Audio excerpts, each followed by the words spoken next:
제가 젊을 때하고는 확실히 다른 것 같습니다. 일주일씩 집회해도 끄떡없었는데 몇 번 하고 나니까 나도 약간 피곤이 와서 오늘 빨리 마쳐야 되겠습니다. 이리 마음 먹고 말을 하고 나야 내가 슬쩍.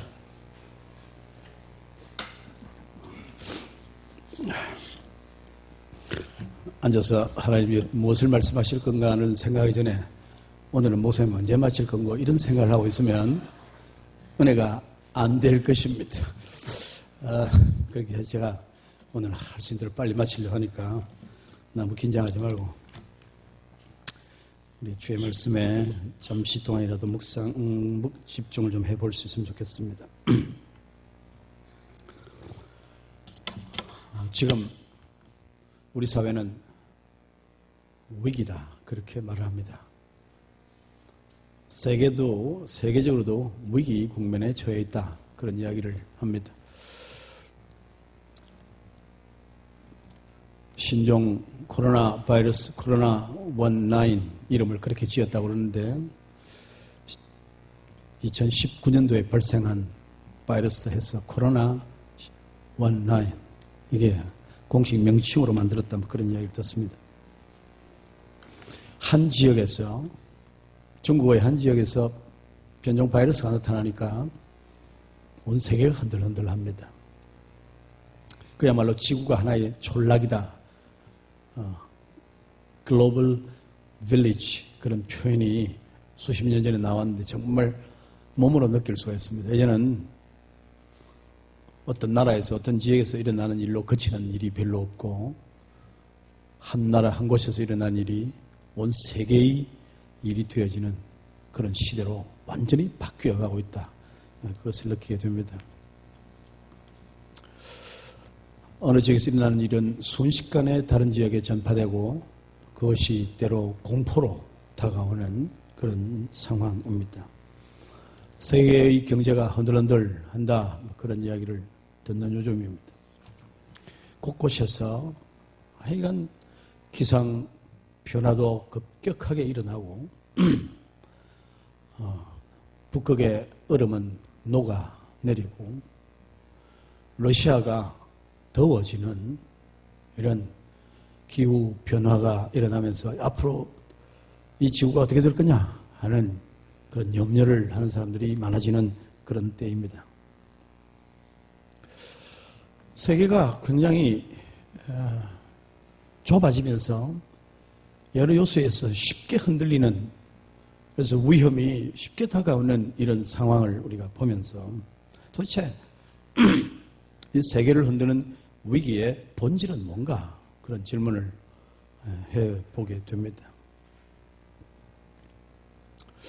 세계를 흔드는 위기의 본질 여러 가지로 설명을 정치학자들, 경제학자들, 인류학자들, 문화학자들 설명을 많이 해볼 수 있을 것입니다만은 제가 보기에 한두 가지 중요한 요소들이 있습니다. 우리 세계를 위기에 빠뜨리는 가장 중요한 요소 중에 하나는 불신이라는 것입니다. 믿을 수 없다 하는 이야기입니다. 지금 중국에서 일어난 이 바이러스 사태는 중국을 믿지 못하는 것 때문에 훨씬 더 파장이 커져 간다는 것입니다.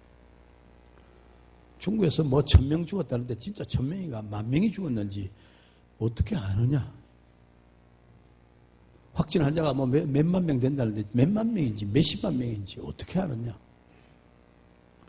우한이라는 1100만 명이나 사는 도시를 완전히 철통같이 막아버려가지고 그 도시 사람은 아무도 나오지 못하도록 폐쇄했다는 말은 도시 하나를 버렸다는 말 아니냐? 그만큼 사태가 심각하다는 거 아니냐? 중증 환자가 곧 죽을 것 같은 환자가 6,000명이지 몇 명이지 된다는데 얼마나 많은 사람이 죽을 것인지 누가 아느냐? 우한에 있는 화장장은 24시간 가동을 하고 있다. 24시간 사람을 계속 화장을 시키니 도대체 몇 명이 죽는다는 거냐? 몇 명이 죽었다는 거냐? 그래서 그런 소리를 들으니까 이 바이러스가 폭발을 하면 어떻게 됐겠냐. 지금도 오늘도 이야기가 바이러스 이게 지금 환자가 급속도로 올라가고 있다. 이게 팍 터지면 어떻게 될 거냐. 그런 이제 이야기를 하면서 처음부터 솔직하게 상황을 다 털어놓는 중국이라고 하면 우리가 함께 잘 합해서 대처를 하겠지만은 속이고 있으면 속수무책이 될 수 있다. 감추다 터지면 어떤 현상이 발생할지 모른다. 뭐 그런 이야기를 합니다. 실제로 바이러스를 발견한 의사, 이원양이라는 의사, 34살짜리 의사, 안과 의사입니다. 안과 의사인데도 그걸 발견을 하고 의사들이 모인 카톡방에 이런 이상한 변종 바이러스가 있는 것 같으니까 이거 문제가 생길 수 있다. 의사들이 잘 알아야 된다고 올렸던 것을 두고 그걸 본 8명을 전부 중국 공안이 소환해가지고 조사를 시키고, 아니 질병이 있다고 의사가 말하면 뭔지 알아볼 생각 안 하고 무조건 입을 다무게 하려는 궁리만 하고 협박하고 벌 줄 거라 하고, 결국 그러다가 그 의사가 의사로서 질병과 싸우다가 환자들을 돌아보다가 실제로 뭔지 잘 알지 못하고 그냥 이래 접촉하다가 걸려서 34살 임신 10개월이 둘째 아이 임신 4개월인가 10개월 되는 아이를 가진 아내를 두고 죽었습니다. 그분이 우한 교회 신자라. 크리스찬이니까 남을 염려하고 그래서 이야기하고 앞장서서 치료하고 하다가 목숨을 잃게 된 겁니다. 그 사건이 알려지니까 중국 사람들이 벌떼같이 일어나가지고 지금 이 시진핑이 책임지라 그렇게 지금 말하고 있는 겁니다. 믿을 수 없다는 거죠. 아니 무슨 경고를 받으면 그걸 의학자들에게 알려가지고 빨리 조사하게 해가지고 대처할 궁리를 안 하고 말한 사람 죽이려고만 달라더니 이게 무슨 나라냐 이런 거죠. 그래서 불신이 더 큰 불신을 낳고 그래서 믿지 못하겠다 하고 그래서 중국 사람들을 전부 못 들어오게 하고 지금 서양 사회가 난리잖아요. 제가 80년대 영국 유학을 갔더니 이 사람들 제일 먼저만 묻는 말입니다. Are you Chinese? 제일 먼저 당신 중국 사람이야? No. Japanese? 일본 사람이야? No. Then what? I'm Korean. 코리아를 모르는 거예요. 그래서 내가 큰 소리로 계속 그래요. 중국 사람이라고 생각합니다. 동양 사람은 눈을 찍 이래가지고 눈이 다쭈구멍만 한 사람들. 요게 놀리는 거예요. 그래서 동양아이 보면 서양아이들이 이렇게 합니다. 이렇게. 눈이 찢어진 단추구멍 같은 인간들 이렇게 놀리고 지금도 그래 놀려가지고 손흥민이 보고 그렇게 놀리는 그런 일들이 지금도 일어난다. 중국 때문에 중국이 믿을 수 없는 행동을 하는 바람에 지금 서양 각국에서 동양 사람들을 경운시하고 그렇게 멸시하고 하는 일을 해서 요즘 인종차별 문제가 아주 심각한 문제로 떠오르고 있는 그런 상황입니다. 신뢰할 수 없다. 이건 어마어마한 사건입니다. 불신하게 되면 모든 것이 어려워집니다. 불신하게 되면 돈이 엄청나게 듭니다. 믿지 못하기 때문에 감사부를 만들고 여기 감사부, 또 더 큰 감사부, 감사위에 감사, 감사원 감사. 감사하는 데만 돈이 얼마나 드는지 모릅니다. 믿을 수 없으니까. 대한민국도 감사원이 얼마나 큽니까? 감사원장은 권력도 셉니다. 감사원을 하는 게 뭔고 남을 믿을 수 없으니까 전부 조사하는 게 감사원이에요. 여러분 모두가 정직하고 신뢰할 만하면 감사원 같은 거 없애도 되잖아요. 돈을 얼마나 벌지 모릅니다. 회사마다 부서마다 못 믿어가지고 감사하는 일이 돈이 어마어마하게 소요되고 있다. 불신 때문에 쓸데없는 돈을 얼마나 낭비하는지 모른다. 이게 우리 사회에 위기를 가져오는 근본적인 문제 중에 하나다 하는 것입니다. 이런 불신의 사회, 너도 못 믿고 나도 못 믿고 서로를 못 믿고 그렇게 삽니다. 사실은 가만히 보면 나 자신도 나를 믿을 수가 없어. 내가 약속을 얼마나 지킬 수 있는 건지, 내가 결심하면 얼마나 할 수 있는 건지, 나도 나를 몰라 믿을 수가 없는 그런 존재라는 것을 깨닫게 되면서 여러 가지 어려움이 닥쳐오는 것을 볼 수 있습니다. 다른 하나는 탐욕이잖아요. 탐욕. 이 세상에 위기를 가져오는 하는 게 탐심입니다. 적당하게 그냥 필요한 만큼만 원하면 될 건데 인간은 탐욕이 끊이지 않습니다.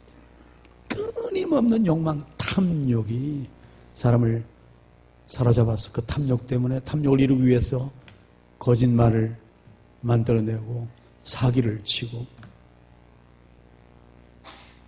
대학 교수가 돼도 뭐 국회의원이 돼도 높은 자리에 올라도 소용이 없어. 탐욕에 젖으면 인간 이하의 행동을 마구잡이 하는 것을 볼 수 있습니다.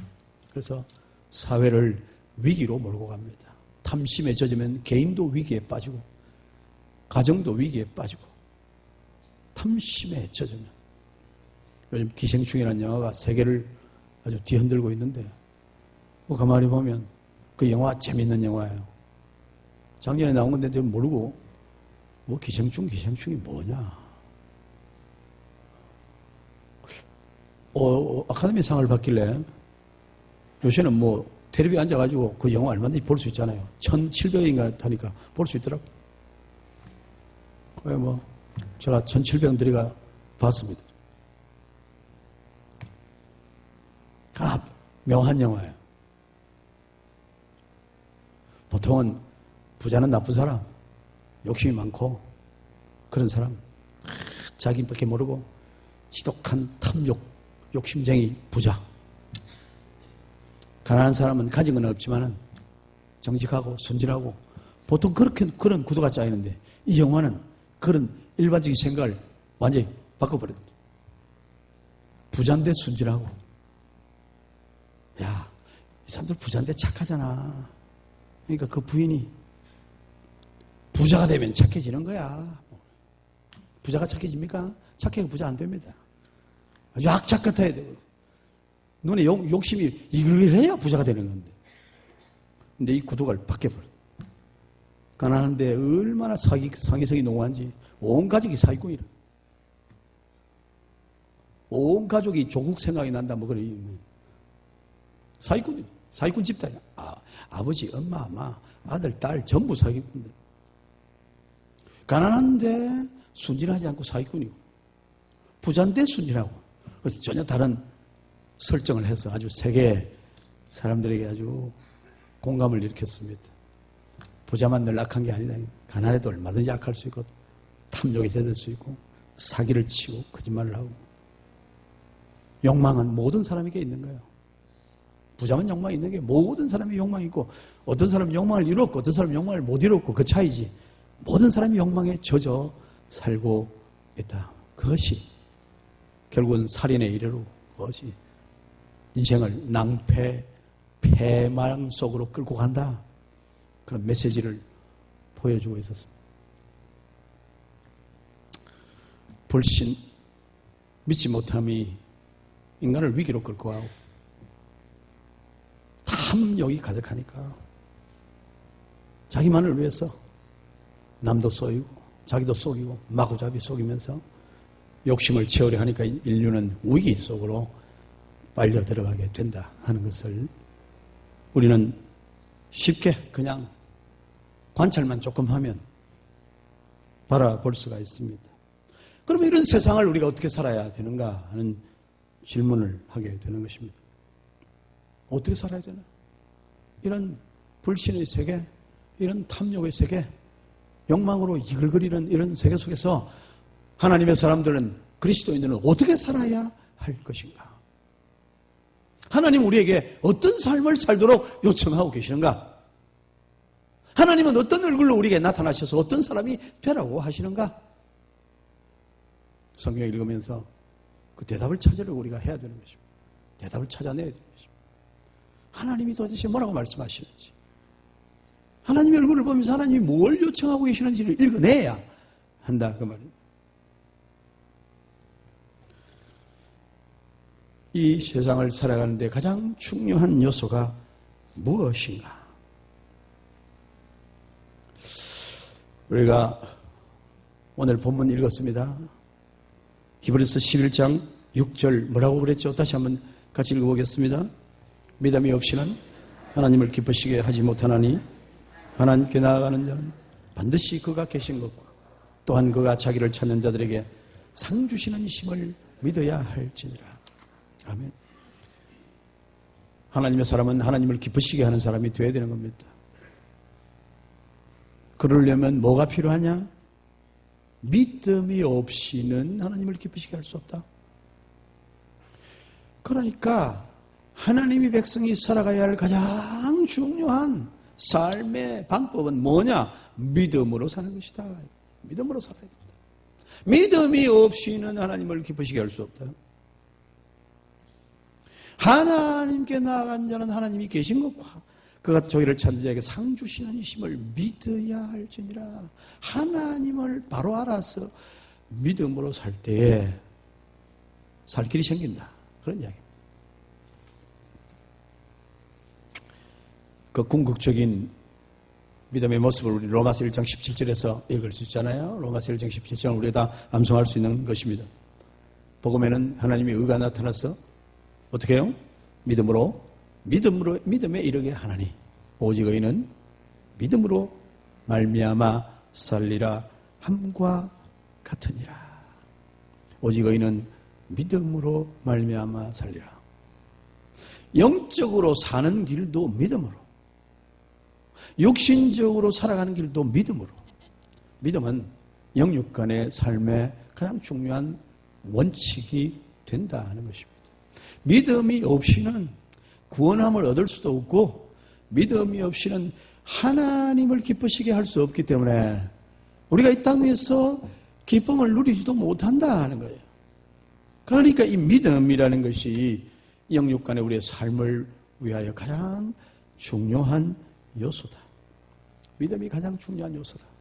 믿음, 소망, 사랑, 우리 인간이 가져야 할, 하나님의 백성이 가져야 할 중요한 요소를 들라고 한다면 믿음, 소망, 사랑, 그렇게 말을 합니다. 믿음으로부터 시작하는 것입니다. 믿음이 있어야 소망도 가질 수 있고 믿음이 있어야 사랑도 할 수 있습니다. 믿음이 없어서 믿음이 없는데 소망이 생깁니까? 믿음이 없는데 사랑할 수 있습니까? 못 믿을 인간을 사랑할 수 있습니까? 그럼 불가능한 이야기. 믿음으로부터 모든 것이 출발한다 하는 것입니다. 그럼 믿음의 원형이 어디 있냐? 어느 것이 누가 어떤 것이 우리가 가져야 할 믿음이냐? 믿음의 원형을 우리에게 보여줘야 우리가 믿음의 사람이 될 거 아니냐는 것입니다. 성경은 우리에게 그래서 믿음의 사람의 열전을 보여주고 있습니다. 오늘 로마서 11장은 믿음의 사람들의 열전을 쫙 이야기하고 있는 믿음장이라. 이 히브리서 11장은 믿음장이라 그렇게 말합니다. 믿음의 선조들의 모습들을 쫙 그리고 있습니다. 근데 실제로 구체적인 영의 한 줄로 두 줄로 히브리서는 그렇게 말하고 있습니다. 그런데 믿음의 사람의 가장 정형화된 가장 올바른 모습은 바로 창세기에서 나타나고 있다는 것입니다. 창세기에 나타나고 있는, 어제도 제가 말씀드렸습니다만 아브라함을 제일 먼저 부르셔서 하나님께서 그를 통하여 하신 약속이 있어요. 무엇이었죠? 내가 너에게 보여주는 땅으로 가라. 본토 친척 아버지 집을 떠나라. 가라. 내가 너에게 보여주는 땅으로 가라. 땅을 약속을 했어. 내가 너로 큰 민족을 이루게 할 것이다.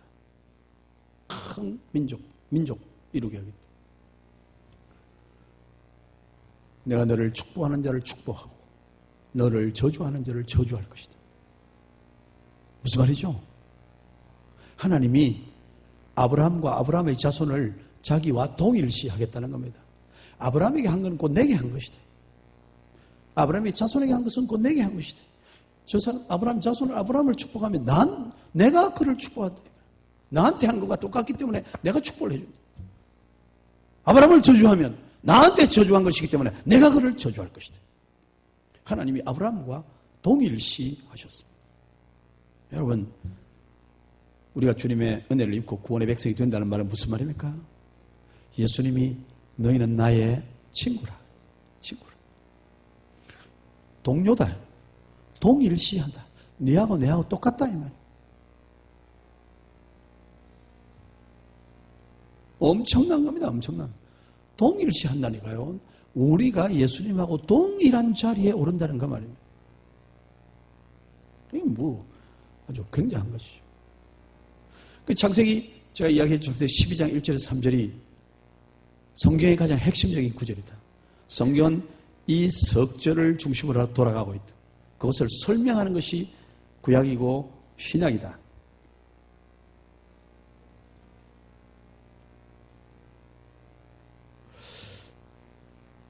하나님께서 이 약속을 어떻게 구체적으로 이루어 가시는가? 이게 뭐냐? 세 가지 약속을 가만히 다시 생각해 보면 이게 뭔 약속이냐? 땅이 있습니다. 국민이 있습니다.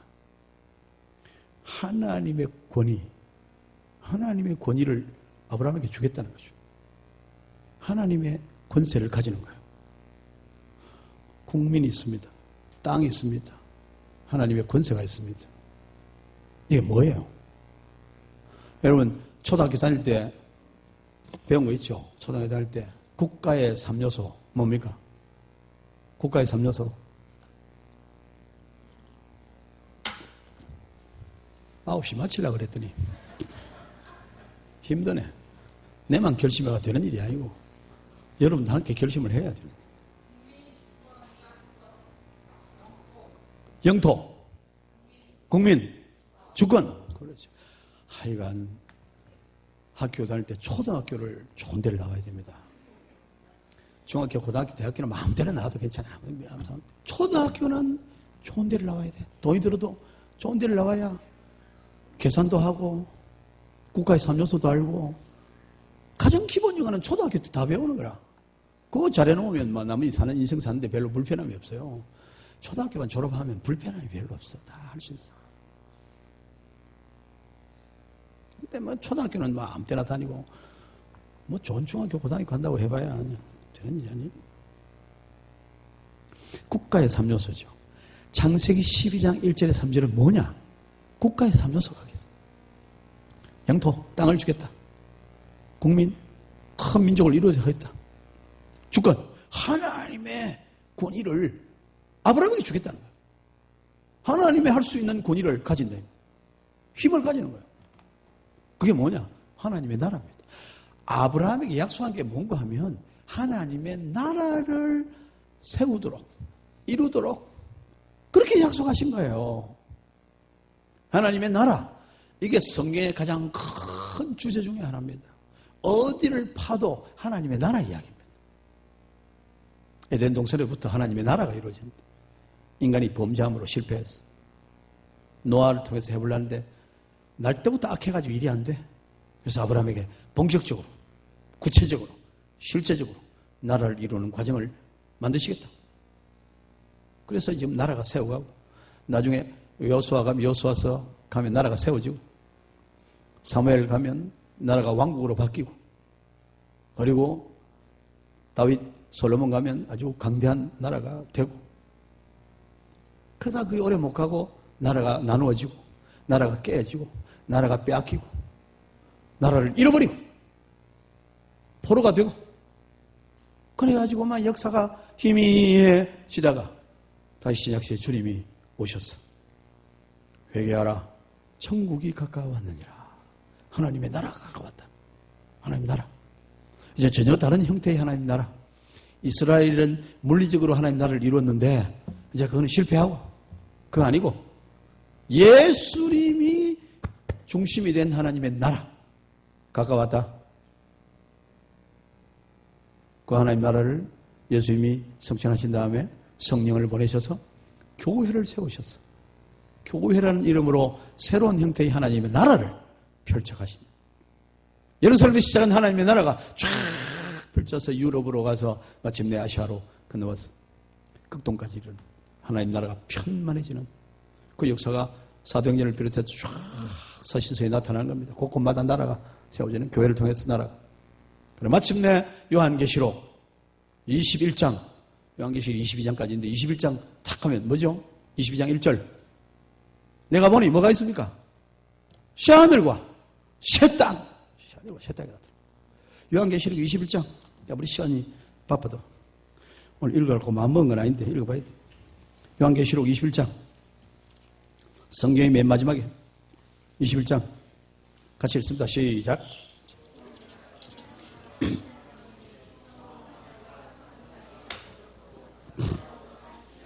네, 또 내가 새하늘과 새 땅을 보니 하나님의 나라요.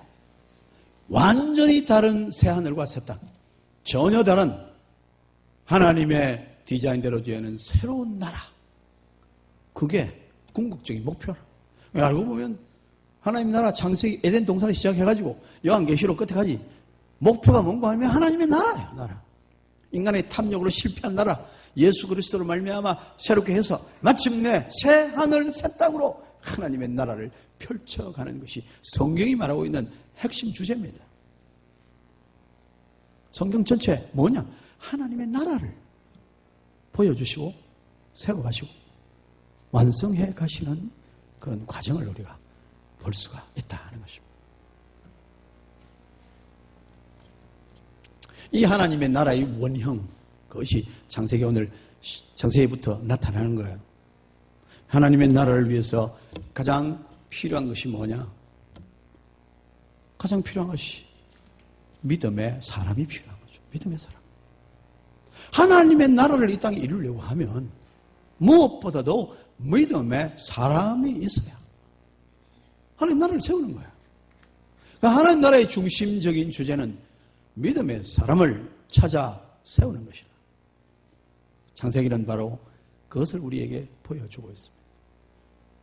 제일 먼저 나타나는 창세기 인물이 하나님이 그렇게 약속하시고 부르신 사람이 누굽니까? 그 약속을 누구에게 주었습니까? 아브라함에게 먼저 주었습니다. 아브라함 누굽니까? 믿음의 조상. 그렇게 우리가 말합니다. 여기 창세기에 나타난 열조들은 다 믿음의 사람. 하나님의 나라를 이루는 데는 제일 중요한 사람이 믿음의 사람이 되는 것이다. 믿음의 사람을 만드는 것입니다. 믿음의 사람을 세우는 것이다. 그래서 하나님이 아브라함을 콕 찍어서 불렀어. 믿음의 사람이 되게 합니다. 아브라함은 어떤 믿음의 사람이냐? 믿음도, 가진 믿음도 특색이 있다 하는 것입니다. 여기 아브라함, 이삭, 야곱, 요셉 4명의 족장이 나타나는데 이 열조들의 믿음이 하나님 나라를 세우는데 가장 필요한 믿음의 사람이 되어야 하는데 이 사람들의 믿음의 모습이 각각 좀 색깔이 다르다. 사인, 사색. 믿음의 색깔을 우리가 좀 보고 우리는 이 마지막 시대, 가장 악한 시대, 이 4가지 색깔을 다 가진 사람이 되어야 된다. 다 가진 사람. 내 믿음의 사람들은 각기 자기 특성을 가졌는데 오늘 그 특성을 좀 보고 우리는 온전한 믿음의 사람, 컬러풀한 사람, 4가지 믿음을 동시에 가지고 있는 그런 하나님의 사람이 되어야 하는 것 아닌가 그런 생각으로 이제 말씀을 보자는 거죠. 자, 이제부터 이제 설교 시작하는 거죠. 도입이 끝났고 이제 시작하는 거예요. 9시 마칠 수 있습니다.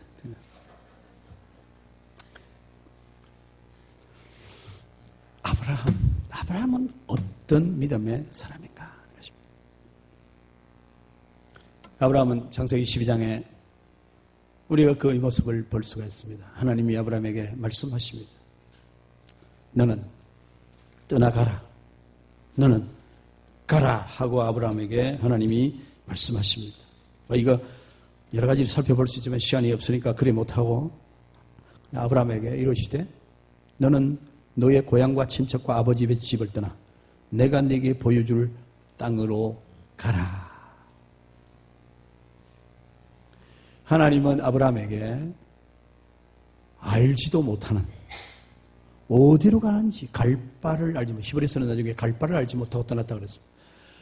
어디로 가는지도 알지 못하는데 무조건 자기가 살고 있던 고향, 익숙한 곳, 살기에 편안한 곳, 어디 가든지 다 아는 사람, 뭐 위험한 일이면 얼마든지 도움을 받을 수 있는 곳, 누구에게라도 다가가도 문제가 없는 익숙하고 편리하고 편안한 곳, 아버지의 집을 떠나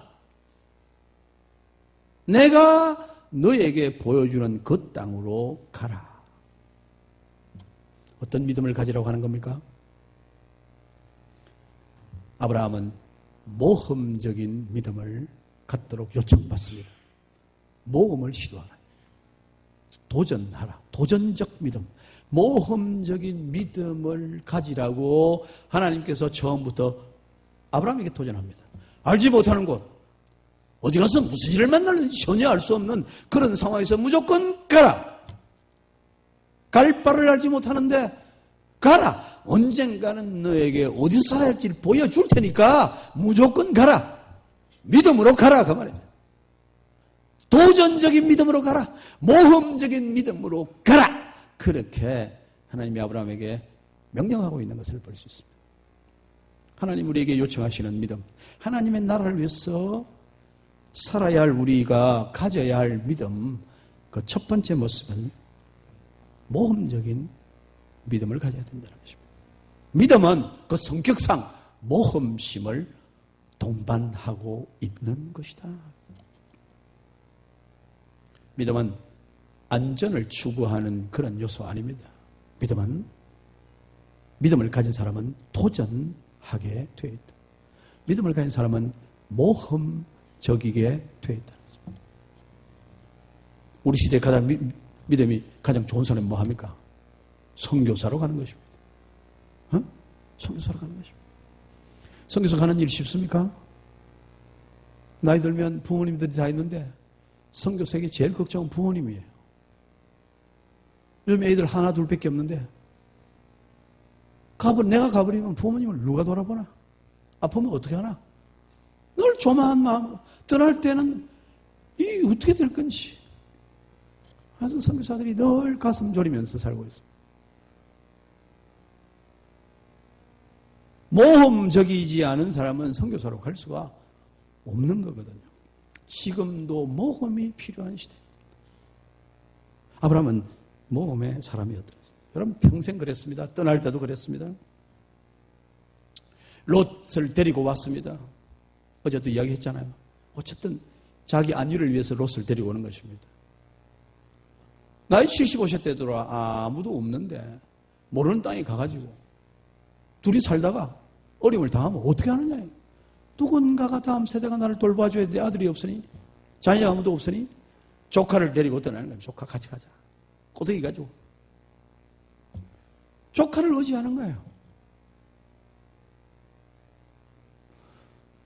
그런데 하나님은 그게 뜻이 아니거든. 그 뜻이 아니에요. 조카를 의지해서 되겠느냐 이것입니다.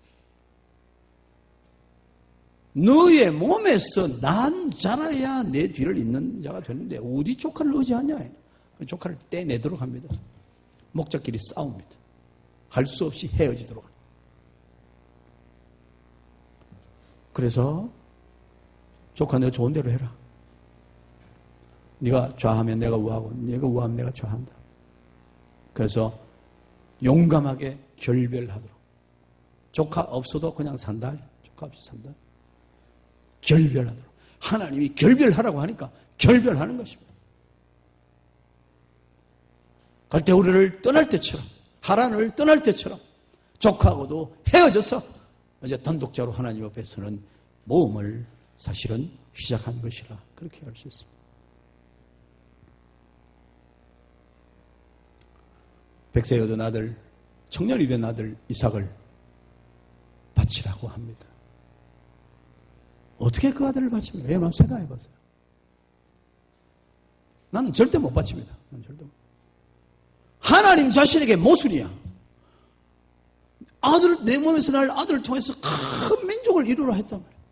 100세에 얻은 아들, 잊을 수 없는 일이 벌어졌어. 기적이 나타났는데 그 아들을 바쳐라? 그 아들을 죽이라? 그 논리적인 모순을 어떻게 설명을 할 거냐 이것이.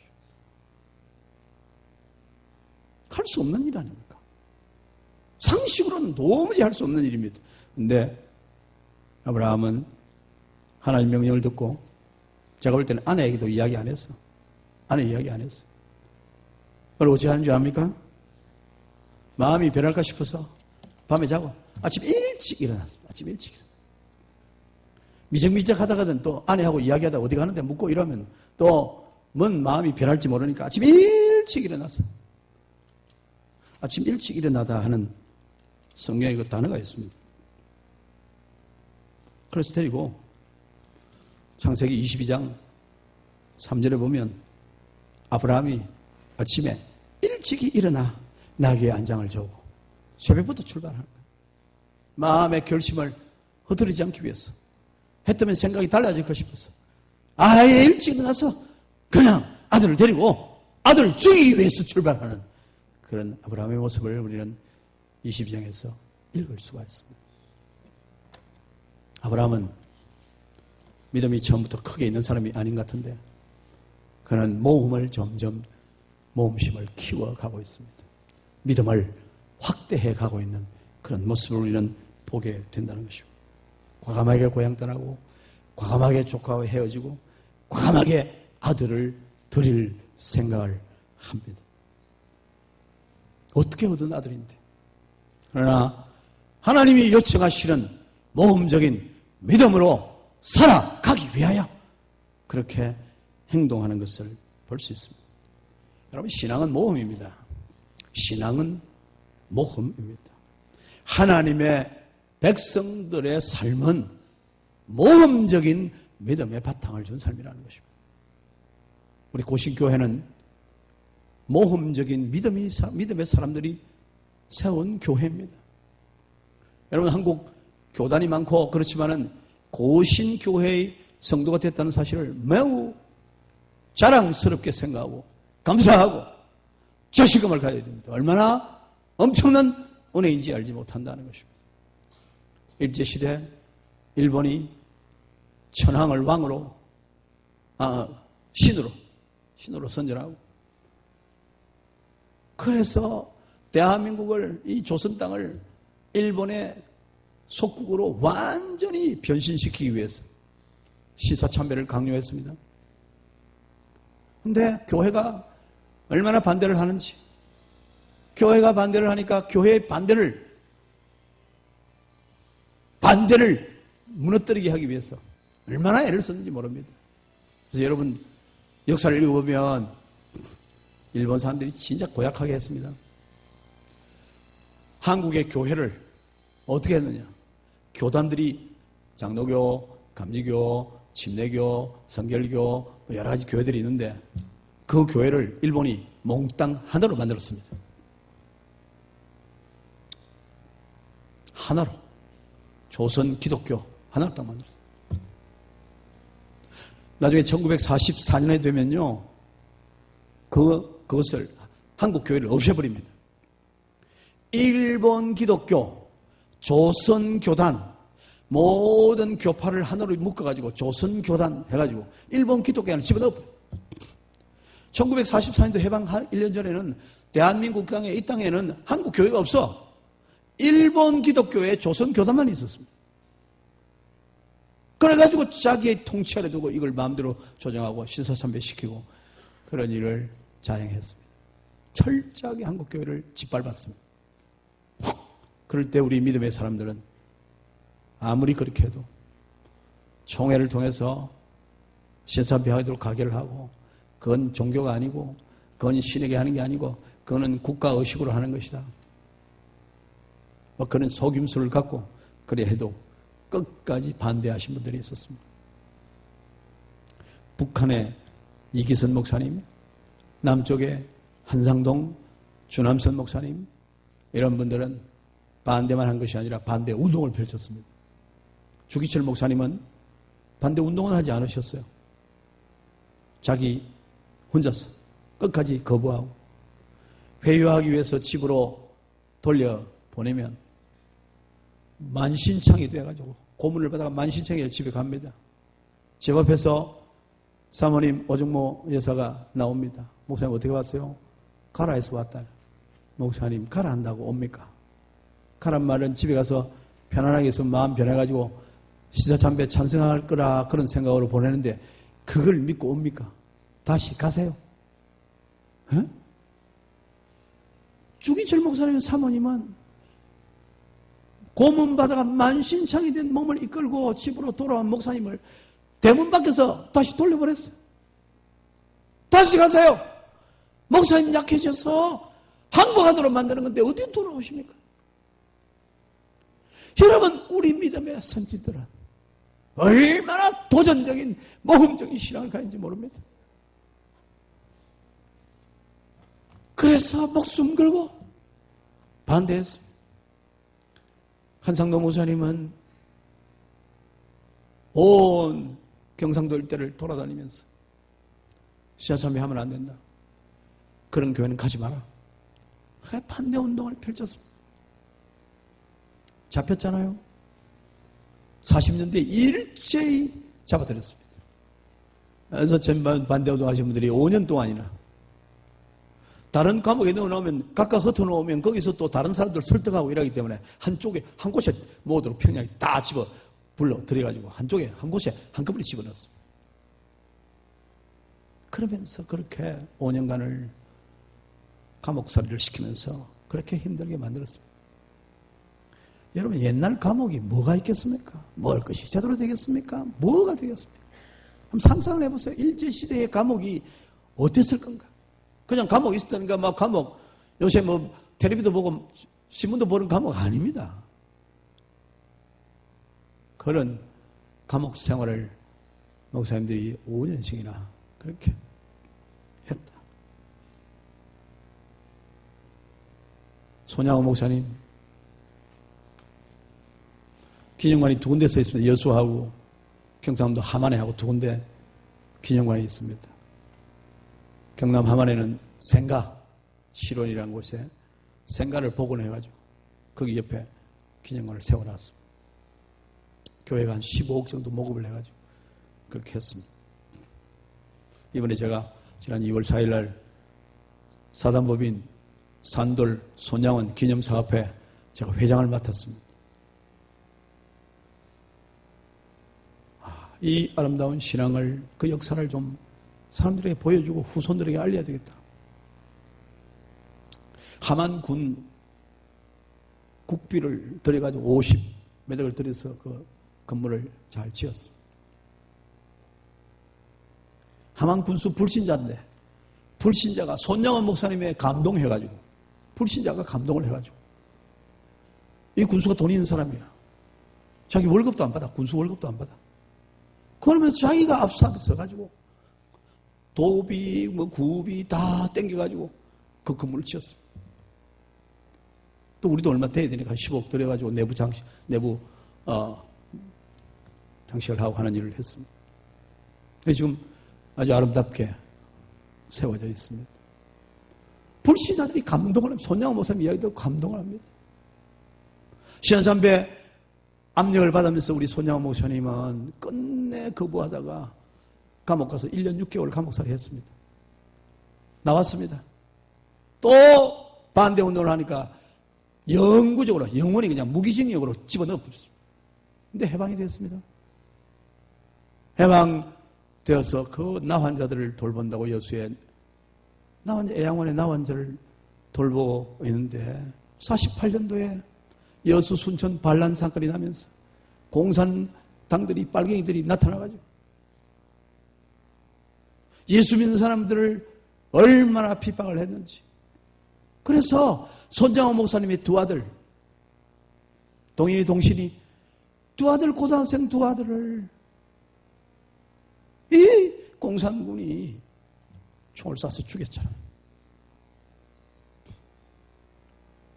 잡혔습니다. 안재선 잡혔어. 그가 사형감이죠. 그 소리를 듣고 우리 손양원 목사님이 그 아들을 용서해달라고, 내 아들을 죽인 안재순이를 용서해달라고, 내가 그를 나의 양아들로 삼겠다. 가능한 일입니까? 사랑스러운 두 아들을 죽인 사람을 아들로 삼기 가능한 일입니까? 죽어 마땅합니다. 100번 죽여주세요 해야 되는 것입니다. 그런데 실제로 그 말을 듣고 아들을 삼았습니다. 양아들을 삼았어요. 그 손목사님의 다른 자녀들이 기가 차가지고 말이에요. 아버지를 이해할 수가 없는 거예요. 그래서 아버지가 미워가지고 그랬다는 것 아닙니까? 그런데 목사님은 그렇게 하셨습니다. 그 사람이 결혼해서 아이를 낳았어요. 자기가 어떤 사람인지 아들은 모릅니다. 나중에 이분이 암이 걸려 죽게 되면서 자기를 알려줄 수 있는 그런 예양을 가보라고. 가보니까 자기 아버지가 손님 목사님을 둘을 죽인 사람, 아들 둘을 죽인 사람이에요. 그걸 알게 됐습니다. 그런데 목사님이 자기 아버지를 양아들로 삼았다는 사실을 알고 이 안재선 씨의 아들이 이름이 안경선입니다. 얼마나 놀라고 얼마나 엄청난 충격을 받았는지 펑펑 울고, 그리고 이분이 목사가 됐어요. 안경선 목사가 됐어요. 안재선 손양호사 아들 둘을 죽인 그 사람의 아들이 목사가 됐어요. 그리고 지금 뭐 하는 줄 압니까? 경남 함안에 있는 손양 목사 기념관 관장을 하고 있습니다. 관장을. 안내를 하고 있습니다. 얼마나 우리 손양호 목사님이 얼마나 모험적인 신앙을 가졌는지, 도무지 사람들이 알아들을 수 없는 그런 도전적인 신앙을 가해서 자기 인간으로서는 반드시 보복을 하고 원수하고 싶을 그런 마음들을 완전히 넘어서서 아들을 죽인 자를 아들로 삼고 그 죽인 자의 아들이 목사가 되었어. 손양호 목사님의 기념관에 관장을 하고 있다. 3년을 했습니다. 이 관장이, 우리 안경선 목사가. 지금 2월 말까지 하고 3월 달에는 아프리카를 가려고 그럽니다. 어디로 가느냐? 부룬디인가 하는 곳이야. 나환자촌이 있다는 거예요. 나환자를 돌보러 가겠다. 저기 할아버지 아니에요? 손양호 목사님이. 양할아버지. 할아버지의 뜻을 따랐어. 할아버지가 여수 애양원 나환자를 위해서 나환자의 피걸음을 빨아가면서 사셨던 그 사랑의 원자탄 그 목사님의 뒤를 따랐어. 나도 그렇게 살아보고 싶습니다. 여기 관장하고 있으라고. 당신이 찾아오는 사람에게 설명을 하면 얼마나 은혜 되는지 모르고 얼마나 간절한 마음으로 설명을 해주는지 몰라요. 아무도 그를 따라갈 수가 없어. 네, 목사님, 아프리카 가서 몇 년이라도 제가 우리 할아버지 손양호 목사님처럼 그런 사람들을 위해서 한번 헌신해보고 싶습니다. 손양호 목사님의 도전적인 그 믿음은 안경선 목사를 도전적으로 만들었어. 관장으로 편안하게 사는 것이 아니라 그렇게 자기도 한번 도전적으로 아프리카까지 가서 남한전을 돌보는 그 일을 해보고 싶습니다. 가서 몇 년 하고 와서 다시 관장을 만나는 게 좋겠다. 자, 그렇게 이야기를 했습니다. 여러분, 믿음은 도전입니다. 믿음은 편안하게 거하는 거 아니에요. 믿음은 편안한 곳을 떠나는 겁니다. 쉬운 곳을 떠나는 것입니다. 떠나! 갈 바를 알지 못하고 가는 것입니다. 하나님이 나를 보내시는 곳으로 가는 것입니다. 손양호 목사님 6.25 전쟁이 나니까. 다 피난 가니까. 목사님 피난 갑시다.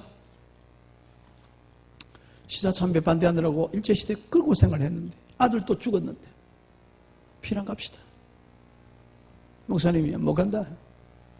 나 환자들 피난 못 가고 여기 애양원에 여수에 그대로 있는데 내가 이들을 두고 어디를 간단 말이냐. 나는 못 간다. 나는 내가 돌봐야 할 양이 있기 때문에 이들을 두고 못 간다. 그래서 거기 계시다가 50년 9월 28일 날 공산군에 의해서 죽으셨습니다. 순교했습니다. 삶의 생명에 대한 도전 아니에요. 사랑하는 성도 여러분, 우리가 믿음의 사람 맞습니까? 믿음이 있습니까? 믿음의 사람은 어떻게 살아야 되는 것입니까? 나를 믿으시고 나를 부르셔서 하나님의 나라의 시민으로 삼아주신 하나님의 얼굴을 보면서 나는 어떻게 살아야 되겠는가 하는 것입니다. 나도 믿음으로 살아야 될 거 아닙니까? 하나님 믿고 나를 부르셨으면 나도 믿음으로 하나님 앞에 대해야 될 거 아닙니까? 오는 것이 있으면 가는 것도 있어야죠. 어떤 믿음을 주님이 요구하시는가요?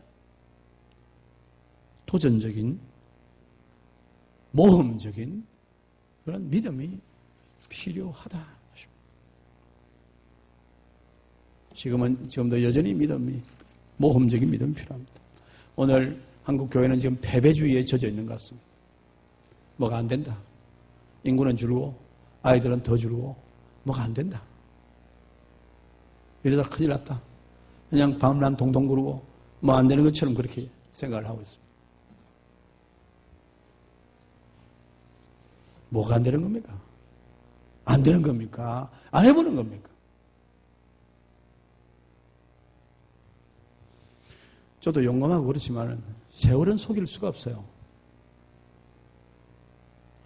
이거 한국교회 이 위기를 탈출하려면 어떻게 해야 되겠냐? 나이가 65세 넘은 목사들은 일제히 한꺼번에 전부 사임해야 된다. 그리고 빨리 젊은 목사들을 현장에 투입을 해야 된다. 그래가지고 자기 세대를 건져내도록, 끌어내도록, 싸우도록 해야 된다. 그냥 뭐 세월만 세월아 보내면 안 된다. 저도 뭐 금년에 69이 됐습니다. 우리 나이로 만 67세 3년 더 할 수 있지만 내가 3년 더 있어가지고 무슨 일이 벌어지겠나.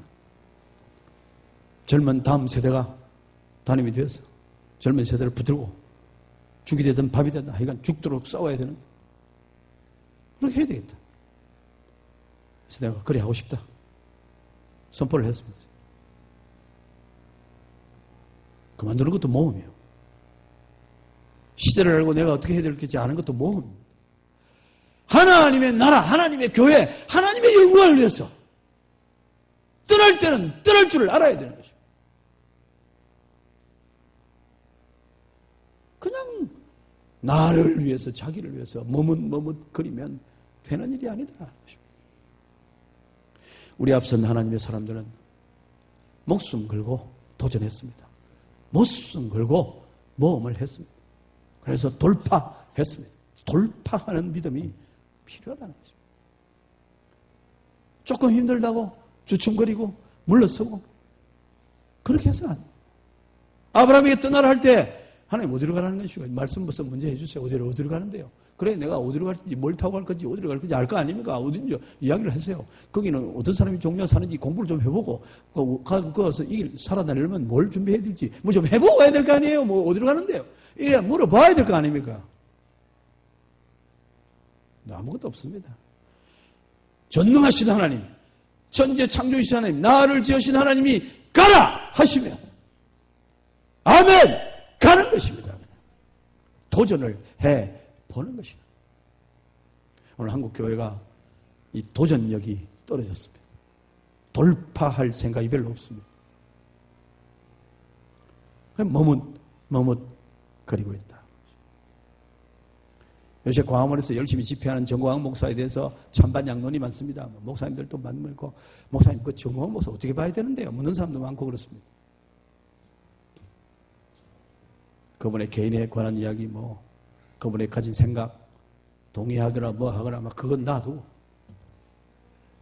그런 돌파력을 가진 목사가 요즘 있느냐. 뭐라도 옳든지 그러든지 자기가 분명히 생각할 때 자기가 믿는 하나님께서 하라 하시는 일에 대해서 자기 모든 걸 걸고 나서 보는 사람이 있느냐.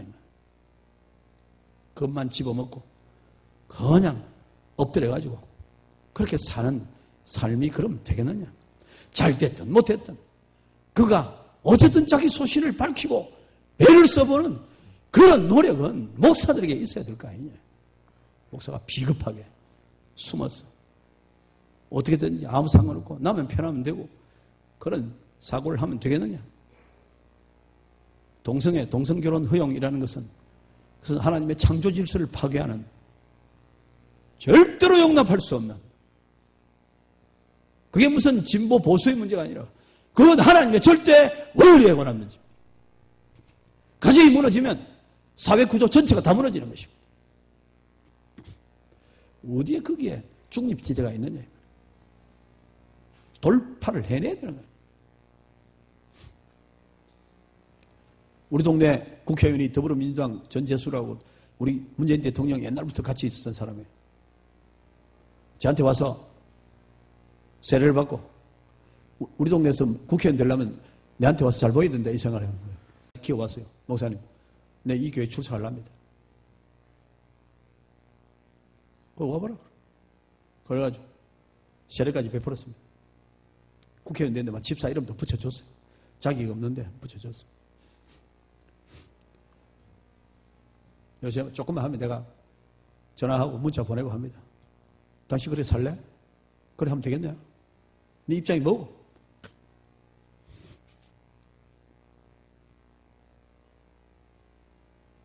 국회의원 그따구로 하려면 그만두라. 하고 싶은 말 다 합니다, 나는.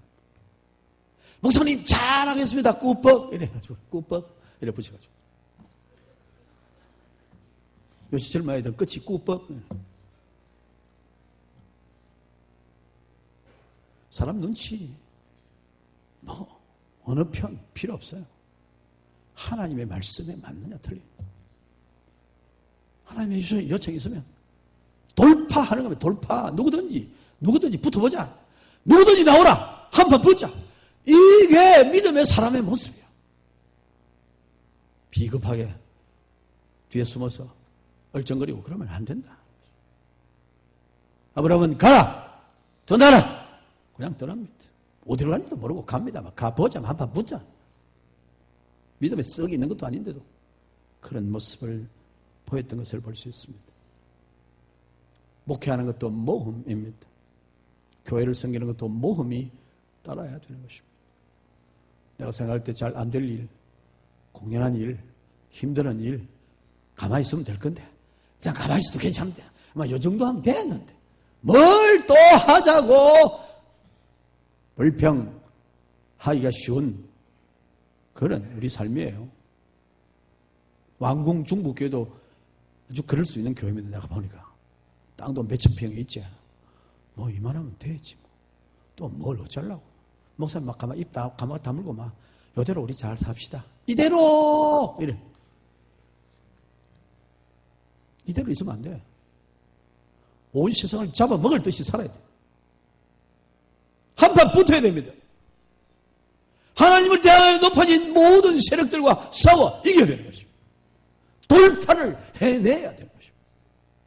우리 생각을 돌파하고 우리를 막아선 장애물을 돌파하고 가라시면 가는 겁니다.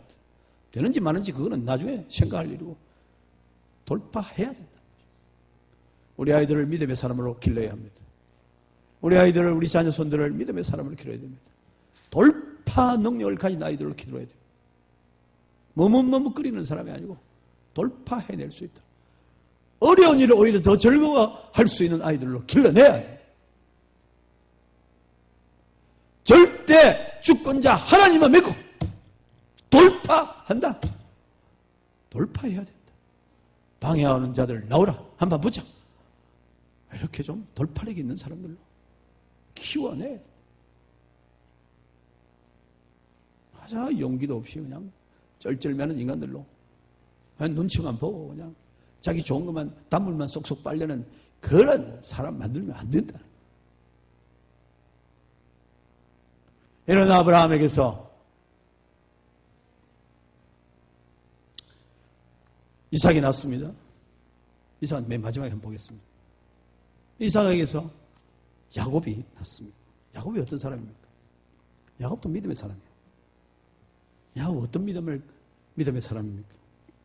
야곱은 둘째 아들입니다.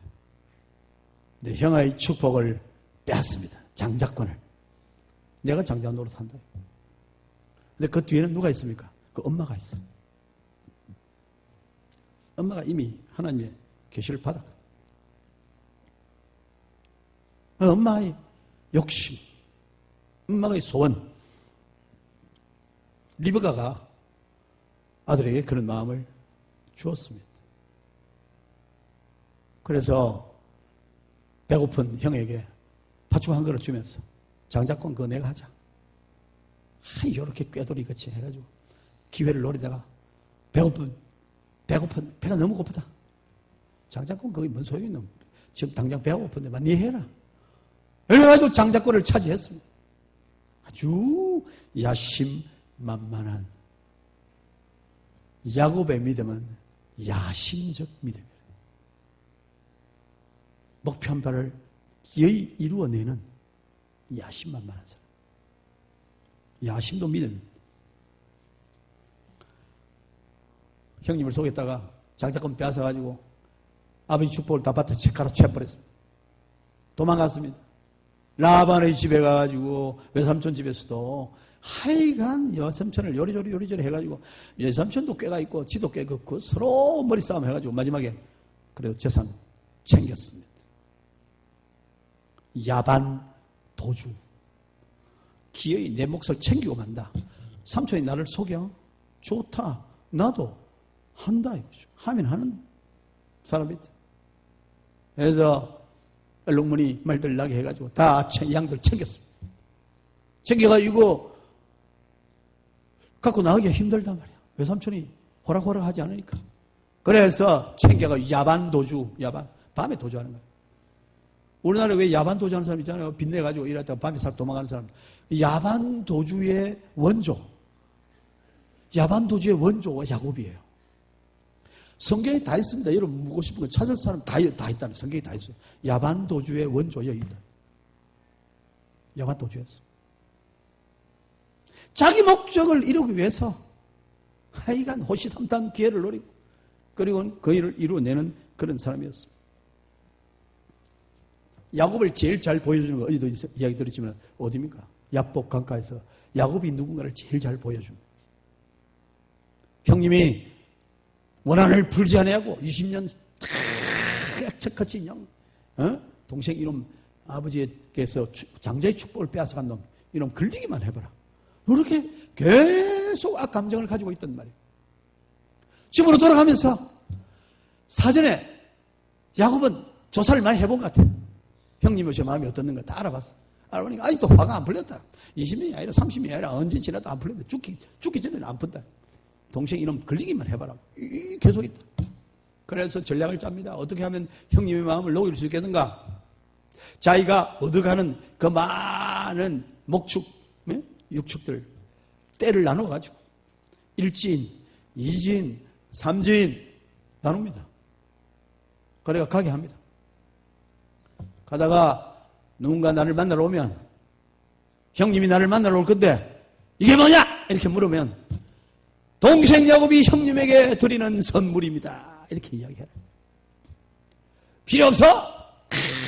또 오면 또 가다가 두 번째 만나면 이건 뭐야? 누군 누구야? 당신들 뭐야? 물으면 형님에게 보내는 선물입니다. 내가 이따위에 마음을 풀 것 같아? 필요 없어? 계속 몇 차례 하다 보면 사람이 야곱이 이렇게 내한테 하나 풀릴 수 있다는 거죠. 그래서 단계별로 1진, 2진, 3진, 4진 이렇게 계속 만들어. 맨 끝에 자기의 처자 부인이 내 사람이잖아요. 아이가 12명이에요. 이걸 보면 사람이라는 게 그렇게 잔인해질 수 있겠느냐 이거죠. 그래서 끝에 이거 누구냐? 그러면 이 새끼들입니다. 이러면 아이고 저 새끼들까지 전 나한테 내가 어쩌겠노. 이래 마음이 풀리도록 하려고 전략을 짰어요. 야곱이 그냥 보통 사람이 아닙니다. 전략을 짰어요. 그래서 강을 건너게 해주었습니다.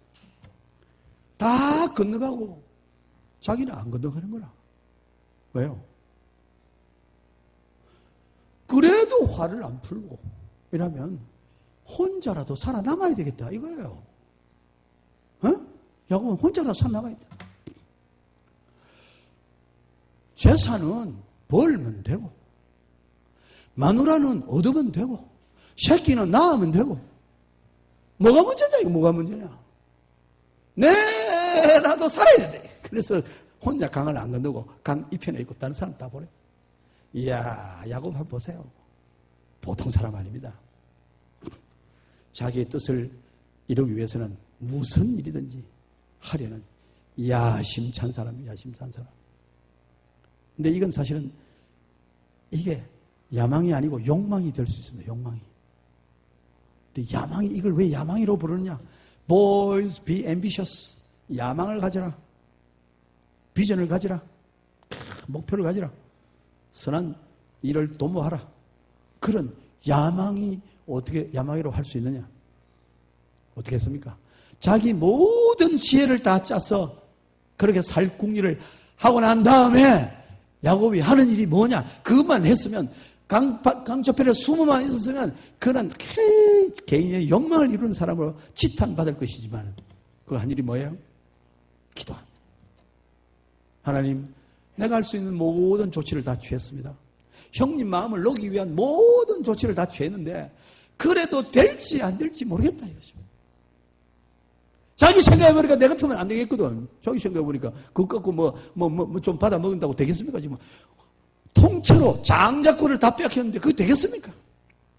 하나님, 근데 이거 어쨌든 형의 마음을 녹여주시고 살려주셔야 됩니다. 그래서 이건 내 힘으로는 내 할 일은 다 했고 내가 할 수 있는 일은 없습니다. 하나님이 하셔야 됩니다. 그래서 밤새 실험하듯이 기도한 겁니다. 하나님 도우지 않으면 내가 보내지 못합니다. 하나님 천사를 붙들고 실험을 했다 이것입니다. 그래서 환도뼈를 치는 바람에 위골이 되는 그런 일까지 가도록 그렇게 기도했다. 여러분, 자신이 품은 뜻을 위하여 내가 가진 생각, 내가 하고 싶은 일, 이루고 싶은 욕망, 이루고 싶은 그런 일들을 그거를 가지고 하나님 앞에 기도할 수 있으면 그것은 선한 열망이 되는 줄로 믿습니다. 그건 야망이 되는 거예요. 내가 어떤 계획을 세우고 꿈을 꾸고 이렇게 했는데 그거 들고 하나님 앞에 기도하려니까 입이 잘 안 떨어져. 아이고 이거 봐라. 집에 채우려고 기도한다. 말이 잘 안 나고 기도가 잘 안 되면 그건 개인의 탐욕이라. 네, 하나님 앞에 당당하게 하나님 해 주십시오. 이거 돼야 나를 통해 사람이 영광을 받습니다. 내가 망해가 되겠습니까? 그러면 하나님 이름 욕 듣습니다. 내가 손해보는 게 아니라 하나님 손해봅니다. 하나님이 함께 해주셔야 됩니다. 그래서 하나님이 이를 이루시면 내가 하나님께 사지를 5천회에 내가 선포를 하겠습니다. 이렇게 기도하면 그건 선한 열망이 야망이 되는 것입니다. 야곱의 기도가 야곱의 전략이 꾀를 부리고 수단을 쓰고 술수를 부리는 것 같은데 그걸 우리가 야곱의 야망이라고 하는 것은 그가 하나님 앞에 기도했기 때문에요. 적어도 자기만을 위해서 하는 건 아니다. 하나님의 약속을 이루기 위해서 하는 겁니다. 하나님이 우리 가문을 통해서 큰 민족을 이루라고 하시지 않았습니까? 나에게 그 장자권을 주지 않았습니까? 하나님 그 일을 이루어야 되지 않습니까? 그렇게 하나님의 뜻을 이루기 위하여 기도하고 작전을 쓰고 꾀를 내고 했기 때문에 그것을 우리가 개인적인 욕망이라 말하지 않아요. 건강한 하나님이 가진 야망이다. 비전이다. 그렇게 말하는 것입니다. 야곱은 야망적인 믿음을 가진 사람이었습니다. 하나님이 그 기도를 들어주셨습니다. 우리에게 이런 믿음이 필요하다는 거죠. 이런 믿음. 돌파하는 믿음과 함께 반드시 꿈을 이루어야 되겠다고 하는 그런 믿음이 필요하다. 그런 꿈을 가져야 하고 그런 믿음을, 야망을 품어야 된다. 뭐 생각이 있어야 돼요. 여러분, 목표가 있어야, 야망이 있어야 내 삶이 제대로 살았는지 안 살았는지를 점검해 볼 수 있어요. 목표가 없으면 어디까지 왔는지 알 수가 있습니까? 잘했는지 못했는지 알 수가 있습니까? 교회나 가정이나 개인이나 그건 목표가 있어야 돼. 가진 야망이 있어야 돼. 그래야 이루었는지 말았는지 되는지 안 되는지 내가 제대로 살고 있는지 안 살는지가 점검이 될 수 있으니까 반드시 가져야 되는 것입니다. 민족을 향한 열망, 통일을 향한 열망, 하나님 나라가 이 땅에 왕성해지는 열망, 이 땅에 모든 부정부패한 일이 물러가고 건강한 나라가 세워지는 열망, 이런 열망을 품는 우리 성도들이 되기를 바랍니다. 믿음이라는 게 그냥 뭐 내가 믿습니다 이런 수준이 아니고 그런 열망을, 야망을 가져야 된다. 요셉 어떤 사람입니까? 요셉 믿음의 사람입니다. 요셉은 전형적인 어떤 사람이에요? 전형적인 순종적인 믿음을 가진 사람이에요. 그야말로 순종하는 사람이에요. 아니면 자기 생각 없어. 그냥 시킨 대로 합니다. 아버지의 심부름 가라. 아버지가 진짜 아들이거든. 이게 진짜 원하던 라헬에게서 난 첫 아들이니까 11번째 아들이지만 이게 진짜 내 아들이라. 앞에 거는 이게 다 이게 아이라. 그래서 사랑합니다. 채석옷을 지어 입힙니다. 특별히 사랑을 형들이 다 아는 거야. 미워합니다. 아버지가 적으면 좋아하고. 근데 형들이 저 양을 먹이 나가 있는데 동생을 보내면 집단 린치를 당할지도 모른다 이 말이야. 잘 됐다. 아버지도 없고 한판 맞아봐라. 막 셔드박지도 칠 수 있거든. 그런 데도 불구하고 형들이 미워하는데 아버지의 심부름을 갑니다. 가라 하니까 그냥 가는 거예요. 그러다가 팔렸습니다. 종이 되어 갑니다. 보디발 집에 팔렸어요. 어떻게 삽니까? 보통 좀 똑똑한 사람이면 응? 내가 그때 아버지가 가라 할 때 안 갔어야 되는데 내가 이런 일이 일어날 줄 몰랐나 이 말이야. 형들이 다 내 미워하는데 그거 가면 그게 성하지 않을 건데 무슨 수를 썼는지 아버지한테 이야기해가지고 안 갔어야 되는데 그걸 모르고 가가지고 내가 이 모야 이 꼴이 됐다 이래가 자기를 자학하고 한탄하고 응? 그걸 모르고 해가다 내가 이 무슨 신세고 이렇게 그냥 자괴감에 패배감에 젖어 있을 수 있는 사람이에요. 근데 여러분 어떻게 삽니까? 요셉 사는 거 보면 창세기 17장부터 사는 거 보면 기가 막힙니다. 종이 되어서 보디발 집에 가서 얼마나 열심히 사는지 얼마나 종으로 충성을 하는지 주인이 네가 다 맡아 해라. 주인보다 더 자기 집안을 아끼면서 잘하니까 내 마누라만 빼고 네가 전부 다 마음대로 해라. 그랬습니다. 여러분 종으로 팔려가 사는 일을 불편하게 생각하고 억울하게 생각하고 괘씸하게 생각하고 자기를 자학하고 아버지를 원망하고 형들을 원망하고 그래서 사는 게 아니고 내가 올 때 왔다. 내가 요 있을 자리다. 얼마나 열심히 일했든지 보디발이 전부를 다 맡겼다. 다 맡겼다. 네 마음대로 하거라. 근데 보디발의 아내가 이게 그냥 요셉을 꼬고 해도 안 되니까 하루는 막 덮치려 하는데 막 옷을 벗으라고 도망가 버려. 그래야 남편 오는데 이게 나를 겁탈하려 해가지고 보세요. 이래가 옷도 벗어나고 도망갔습니다. 감옥 갔습니다. 감옥에 앉아서 어떻게 해야 됩니까? 하여간 주인 여자 그거 내가 처음 볼 때부터 알아봤는데 저 여자 저거 하여간 저 못된 여자 저거 처음부터 경계를 하고 이래야 되는데 그거 저 뒤집어 씌우는 거 봐 저거. 그래서 억울해하고 저 여자가 나를 뒤집어 씌웠다고 감옥에 가서 만나는 사람마다 하소연을 하고 이렇게 해야 될 거 아닙니까? 감옥에 어떻게 살았습니까? 37장 이하 읽어보면 요셉이 감옥에서 내가 가만 쳐다보면 상상을 해보면 상상도 해봐야 돼. 할렐루야 할렐루야 내가 예수를 믿어 아니 찬송을 부르면서 열심히 사는 거야. 왜 감옥을 빨리 안 보내줬나 이런 느낌이에요. 얼마나 감옥살이를 열심히 했든지 간수가 네가 간수해라. 네가 간수해라. 온갖 일에 간섭을 다 하고 온갖 일에 다 하고 막 청소도 하고 뭐도 하고 막 자기 집 자기 주인인 것처럼 여기가 최고로 잘 사는 곳 좋은 곳이다. 이래 흔들고 돌아다니니까 간수가 네가 간수해라. 감옥에서 제일 행복한 사람으로 삽니다.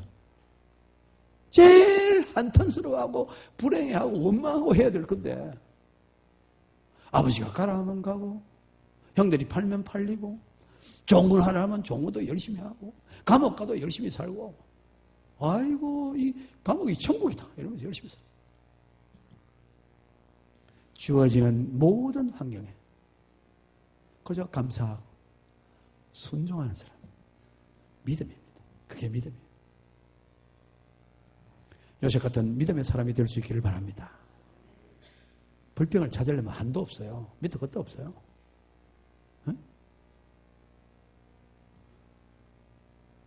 부인들에게 남편을 한번 험함 잡아보라 하면 밤샐 수 있죠? 밤샐 수 있어요. 와, 여자들이요. 학교 다닐 때 공부는 못해도 기억력이 얼마나 좋은지. 특별히 남편이 잘못한 데 대한 기억력. 하나님도 못한 걸 거다, 내가 볼 때. 우와, 뭐 몇십 년 전에 누가 옆에 있는데 당신이 그만했다. 세상에 그런 일이 있었는지 전혀 기억도 없는데 누구 있는 데서 그만했다. 우와, 컴퓨터도 잊어버릴 일을 다 기억하고 있어. 얼마나 기억력이 좋은지. 또 그 설거지 하는 물 그거 비슷해. 다 있으면 물이 있으면 밑에 아무것도 없는 것 같아. 이래 휘저으면 막 콩나물 대가리도 올라오고 막 올라오듯이 한 번 건드리면 막 올라오면 정신이 없어. 그냥 또 밤새 할 수 있어. 밤새 내일 또 할 수 있어. 모레도 할 수 있어. 예. 불평 여러분 인간이 불평을 하려면요 온갖 천재가 다 불평거려요. 이놈 저놈 아무나 걸리는 대로 요새는 또 뭐 대통령 욕하기 좋잖아요. 막 아무나 걸리는 대로 욕하고 불평천국이 될 수 있어요. 불평천하. 믿음의 사람은 어떻게 사는 거냐? 아무리 불평할 환경이 닥쳐도 불평의 조건을 보지 않습니다. 보지 않습니다. 인간이 하는 일이면 그게 보이지만은 하나님이 나와 함께 하심을 알면 보디발이 봤잖아요. 보디발이 요셉이 우리 집에 온 다음에 하나님이 그를 형통케 하시니라. 눈에 보이는 거라. 보디발이 쳐다보니까 요셉이 온 다음에 하나님이 우리 가문을 형통케 하신다. 본문이 있습니다. 성경에. 형통케 하셨다. 형통하게 하는 게 눈에 보이는 거야. 불신자인 보디발의 눈에도 보인다 이거야. 요셉과 하나님이 어떻게 행동하시는 게 눈에 보이는 거야. 그렇게 살았다는 말입니다. 감사함으로, 즐거움으로, 기뻐함으로. 종된 것도 천국이고 감옥도 천국이고 기다렸다는 듯이 얼마나 열심히 사는지. 이게 그리스도인이 가진 믿음이에요. 이게 그리스도인이 갖추어야 할 믿음인 줄로 믿습니다. 제발 좀 그렇게 살기를 바랍니다. 하나님의 사람들은 불평의 조건을 찾는 사람이 아니라 감사의 조건을 찾는 사람입니다. 그래서 하나님의 말씀을 순종하기 위해서 애를 쓰는, 집중하는, 모든 것을 던지는 그런 사람이어야 한다는 것입니다. 조금만 마음을 놓으면 금세 불평에 빠집니다. 금세 남 비난하는 빠집니다. 남을 칭찬하는 걸 별로 열심히 안 하는데 남 비난하는 일이 얼마나 재미가 있는지 몰라. 재미가 솔솔하다. 주일날 막 와서 교회에서 밥 먹고 그다음에 앉아가지고 막 한 사람이 끄집어 내가 막 욕하기 시작하면 재미있다. 너무너무 재미있다.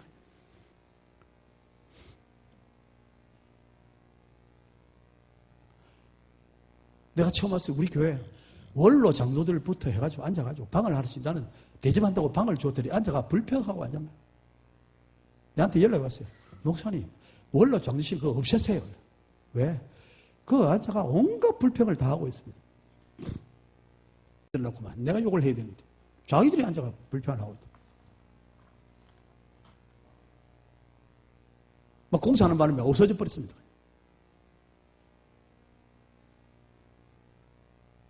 장소가 없으니까 불평도 못해요. 지금. 여러분, 그리스도인도 그런 유혹에 빠져듭니다. 불평을 해요. 불평해요. 불평한다고 뭐 되는 일이 있습니까? 아무것도 이룰 일도 없는데 나중에 가면 내 머리 아프고 네 머리 아프고 다 아프고 아무도 득볼 일이 없는데 왜 불평을 하는지 알 수가 없어요. 그게 사탄의 공작입니다. 믿음을 가져야 돼요. 믿음. 요셉 같은 믿음을 가져야 돼요. 어디로 가든지 Wherever I go, I will praise the Lord. 어디로 가든지 내가 주를 찬양하리라. 그게 믿음이요. 그게 믿음이요. 내게 믿음이 있느냐? 믿음이 있습니다. 어디로 가든지 감사하고 찬양할 수 있을 때, 어디 가든지 무슨 일이든지 말씀대로 순종할 때, 그때 믿음이 작동하는 때인 줄로 믿습니다. 하나님이 이 교회에 우리 최 목사를 보내셨어요. 목사님 세웁니다. 하나님께서 목사님 통해서 이 교회를 끌어가십니다. 목사님이 기도하면서 말을 하면 그게 하나님께서 우리에게 주실 것이라고 마음에 들든지 안 들든지 일단 순종부터 하고 봐야 될 건데 시비부터 하고 버린 사람들이 시비부터는 그게 되는 말입니까? 안 되죠. 버릇을 문화를 고쳐야 됩니다. 한국 교회가 고쳐야 돼요. 장로교회 당회 왜 있느냐? 당회는 목사를 견제하기 위해서 있는 것이다. 사전 어디에 그런 게 있어요 도대체?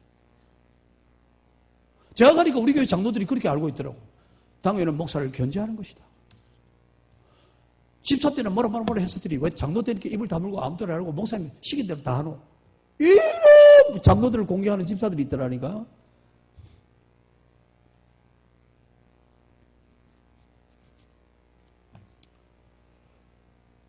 그런 못된 전통들이 교회마다 있어요. 믿음의 사람이 되어야 합니다. 믿음의 사람이.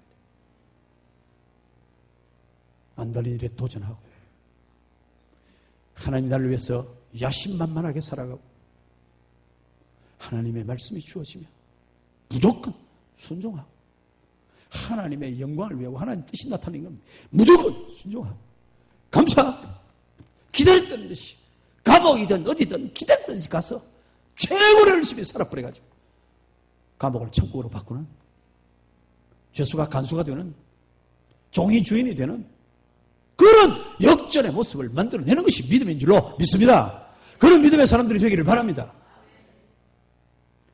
제가 마지막 남겨놓았던 이삭은 어떤 믿음의 사람이냐? 성경에 나타난 사람 중에 제일 한심한 사람 중에 하나가 이삭이라. 이삭같이 한심한 사람은 별로 보지를 못해요. 이삭이 얼마나 한심하냐. 여러분 족장 4명 중에 제일 기록 분량이 적은 사람이 누구냐면 이삭입니다.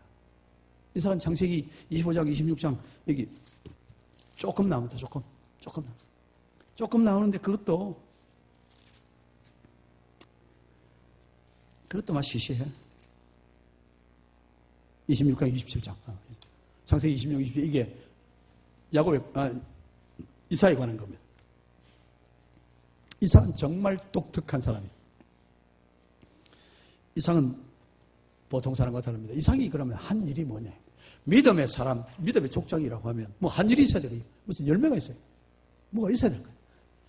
여러분 이삭이 뭐 했는지 한번 내놔보세요. 이삭 뭐 했죠?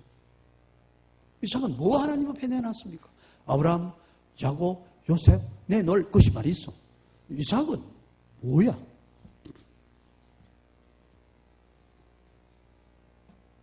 이삭이 제일 먼저 등장하는 곳은 아기를 낳고 그 다음에 22장 창세기 22장에 제일 먼저 등장합니다.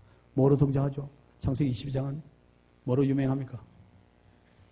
아브라함이 이삭을 제물로 바치려 가는 것이 창세기 22장에 나타납니다. 창세기 12장에서 하나님이 아브라함에게 축복을 약속하시고 22장에서 그 약속이 이루어지는 아들 낳는데 그 아들을 바쳐 죽이려 하는 장면이 10장 뒤에 22장에 나타난다. 건장한 청년이에요. 아버지와 같이 올라갑니다. 아버지, 불도 있고 칼도 있고 다 있는데 제사를 드리려면 양이 있어야 될 건데 양은 없이 뭐 칼하고 불만 들어가서 뭐합니까? 어디 있는데요? 그렇게 묻습니다. 기가 찰로도 아닙니까? 뭐라고 대답해야 됩니까? 네가 양이다. 이래 해야 되는 거야. 네가 죽을 차례다. 이래 해야 되는 거 아닙니까 지금? 아브라함이 뭐라고 대답하죠? 응? 하나님 준비해놨다. 하나님 준비해. 하나님 준비하는 게 네 걱정하지 말고 가자. 여호와 이래. 하나님 준비. 참 대답도 잘했어요. 그 상황이 얼마나 난처해요. 여러분 같으면 어떻게 대답하겠어요? 양은 어디 있는데요? 몰라 할 수 있습니까? 제사 들어가면서 어디 있겠지. 그게 말이 됩니까? 위에 가면 있겠지. 밑에 없는 게 위에 있습니까? 어떻게 될 건데? 누가 가다 놨습니까? 산이 높은데 어디로 간다는 거야? 누가? 대답할 말이 없는데 하나님이 준비하신다. 참 아브라함이 기막힌 대답을 했습니다. 올라갔습니다. 제단을 만들면 수축을 합니다. 만들어서 양을 눕힐 만한 딱 제단을 딱 만듭니다. 양 어디 있나? 없는데. 아버지 생각해 보세요. 아브라함이 이삭을 바치려 합니다. 건장한 청년이 됐어요. 어떻게 제단 위에 올렸겠습니까? 어떻게? 묶어서 들어 올렸겠습니까? 100한 20살이나 되는 할아버지가 건장한 청년을 잡아가지고 묶어가지고 올리겠어요? 그럴 수 있습니까? 아버지가 이삭을 잡아 하나님이 너를 바치려 한다. 이리 와라. 이리 하면 아들이 가겠습니까? 보통 아들 가겠습니까? 영감이 미쳤나? 이 아버지 갑자기 아버지 뭐라 했어요? 니를 하나님이 죽이란다. 영감님이요. 요새 좀 멋이 이상하더만은 완전히 미쳤네. 횡하니 산에 내려가 버리면 끝입니다 그냥. 이게 무슨 소리 하고 있어 지금. 확 밀어버리면 뒤로 넘어져 뇌진탕이 일어날 파요. 안 그래요? 아니 안 그렇습니까? 요새 한 20~30달 그리 하면 그 누가 그걸 하겠어요? 말이라고 하겠어요? 그 말이라고. 아버지 하나님이 나를 통해서 큰 민족을 인다고 약속했다고 맨날 그 얘기 하시라고 나를 죽이려고요? 그 말이 되는 소리를 해야지. 영감이 미쳤나? 정신이 있나? 없나? 확 밀어버리고 내려가 버려야지. 그게 정상 아니에요? 약속을 믿는 자의 모습 아닙니까? 어떻게 그 단 위에 이삭이 거기 누워 있을 수 있었습니까? 어떻게 해? 들어 올릴 수 있습니까? 두들겨 가지고 막 몽들이 할 수 있습니까? 이삭이 그 단 위에 누울 수 있는 방법은 자기 스스로 올라가서 눕는 길밖에 없어. 방법이 없어요. 아버지가 할 수 없습니다. 근데 멀쩡한 청년에게 니가 누워라. 이때는 말입니까? 이 아버지가 미쳤나 지금 제정신이나 이렇게 할 수 있는데 그 단 위에 이삭이 누웠다니까요. 될 나무는 떡잎부터 안다 그랬습니다. 누워라 한다고 그 재단에 더 들어누운 아들 그 무슨 소망이 있습니까? 그 아들 뭐 되겠습니까 여러분? 누워라 한다고 아무 데나 어디다 그거 눕는 겁니까 지금? 죽을 자리 떡 누워 그게 되는 말이에요? 제일 먼저 나타나는 이삭의 모습은 아버지가 누워라 한다고 세상에 양을 눕혀야 할 그 자리에 가서 들어눕는 게 이삭이 보여주는 첫 모습이라. 떡잎부터 알아본다잖아요. 그렇게 어리석게 행동하는 이삭에게 무슨 소망이 있겠느냐. 그런데 정말 다행스럽게도 하나님이 그를 살려주셨어요. 그래서 믿음이 그런 방향으로 더 강화되었을까요? 여러분 26장을 다시 읽어보면 시간이 없어서 읽지 못하는데 읽어보면 무슨 사건이 나타나느냐 하면 이삭이 흉년이 들어서 블레셋 땅으로 적군의 땅으로 가서 이제 그랄 땅에 살게 되는 거예요. 사는데 거기서 부자가 됐어요. 이삭이 하는 일에 하나님 복을 주시는 거예요. 떼부자가 됐어. 100배나 소출이 많아지고 엄청난 부자가 되었습니다. 하나님이 약속도 하면 내 자손이 별과 같이 많아질 것이라 약속도 합니다. 그래서 엄청난 은혜를 입게 되는데, 그러니까 창세하니까 창세기 26장 12절 보면, 창세기 26장 12절 한 같이 읽어볼까요? 이삭이 그 땅에서 농사하여 그 해에 100배나 얻었고 여호와께서 복을 주심으로 그 사람이 창대하고 왕성하여 마침내 거부가 되어 양과 소가 떼를 이루고 종이 심히 많으므로 블레셋 사람이 그를 시기했다. 이 기가 차는 거예요. 우리 다 같이 농사 짓는데 어찌된 판인지 이삭이 지으면 농사가 잘 돼. 가축도 잘 자라. 100배나 보통 블레셋 사람보다 100배나 더 소출이 많아지는 거예요. 이게 막 졸지에 막 거부가 되어 나타나니까 블레셋 사람들이 시기 질투가 났습니다. 뭐 이런 인간이 들어왔어. 이거 우리 거 다 가져가는 거 아니냐? 이렇게 하게 됐더라. 그렇게. 그때 블레셋 사람들이 아브라함이 농사 지으려면 그 땅에 제일 중요한 건 물이거든요. 그래서 우물을 곳곳이 팠는데 그 아브라함이 팠다고 다 블레셋 사람 다 메꿔버렸어요. 물이 필요하니까. 농사 짓고 뭐 하려면 다 물이 필요하니까. 그래서 이삭이 우물을 파기 시작합니다. 항해 우물을 팠어. 우물을 또 파가 이제 물이 나오니까, 옛날에 뭐 도구도 없는데 우물 파기가 얼마나 힘들겠어요.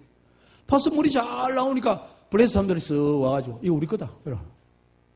아니 지금까지 우리가 팠는데 나타나더니 우리 거야. 비켜. 어떻게 해야 됩니까? 이게 미쳤나? 지금 우리가 팠는데 뭐 우리 거다. 뭔 소리예요 지금? 한 판 붙어야 될 거 아닙니까? 야구 같으면 한 판 붙을 건데. 이삭은 어떻게 합니까? 그래, 이거 너 거야? 우리가 파서 우리 건 줄 알았는데 너 거가. 그럼 너가 해라. 줍니다. 줘요. 물러갑니다. 이름을 에색이라 부르고 물러갑니다. 또 다른 데 갑니다. 또 우물 팠어요. 또 이 사람 파니까 또 물이 잘 나와. 그것도 블레셋 또 쓱 오는 거야. 이거 우리 거다. 우리가 벌레 팔려고 마음먹었는데 너가 파서 그런 거야. 우리 거야. 내놔. 이것들이 진짜 정신이 남나. 아니 한 번은 참았지만은, 야 우리가 돈 들여가 힘들어가 팠는데 지금 무슨 소리를 하고 있어. 지금 눈앞에서 거짓말을 사기를 쳐. 이렇게 한 판 붙어야 되는데 이거 너 거야? 우리가 팠는데 또 물러줍니다. 뭐라고 이름 불렀어요? 신나라고 이름. 신나 이름 좀 물러줍니다. 20절에 21절에 다른 우물을 팠더라. 22절에 거기서 옮겨 다른 우물을 팠더라. 또 파는 거야. 하나 파고 물러주고 또 파고 비켜주고 세 번째 또 팠습니다. 세 번째 파니까 사람들이 지도 체면이지. 또 우리 거다 할 수가 있습니까? 하면 뭐 시비도 걸고 이럴 줄 알았더니 쉽게 물러나버린다. 얼마나 힘든 일인데. 세 번 팠는데 또 가서 해보려니까, 야 우리도 사람이 체면이지 말이야. 어떻게 또 그런 말을 해. 가지마. 이제 뭐라 하는데 그래 했었겠죠. 그래서 세 번째는 우물 달랐으라 안 했어. 그래서 이름 뭐라 그랬습니까? 르호봇이라 이름 불렀어. 이 땅에서 우리가 번성하리라. 여러분 이삭이 하는 일이, 누워 있을 때 내가 알아봤다니까. 누우라 한다고 아무데나 또 누워서 이래 죽는 자리인데 그것도 누워 태평천하로 있는 이 인간이 할 수 있는 일이 뭐겠어요? 자기가 판 우물을 내가 팠다 이러니까 물어주고, 내가 팠다 내주고, 이거 하는 일이 없어요. 사람이 대 먹었습니까 이거? 이삭은 그런 모습을 보입니다. 그게 두 번째 한 일이라. 첫 번째는 벌렁 들어 누워 있는 일. 두 번째는 실컷 우물 파가지고 내 거다 하니까 내주는 거. 그게 여러분 이삭이 보이는 두 번째 일입니다. 세 번째는 자기가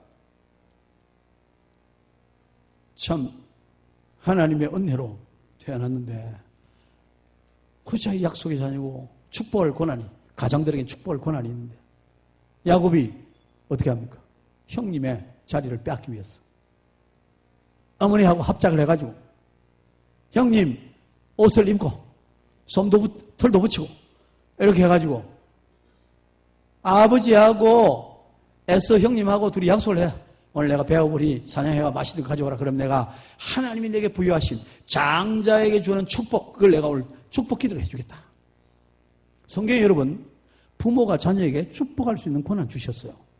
그래서 부모들은 할 수 있는 대로, 기회 나는 대로 애를 붙들고 축복을 해야 돼.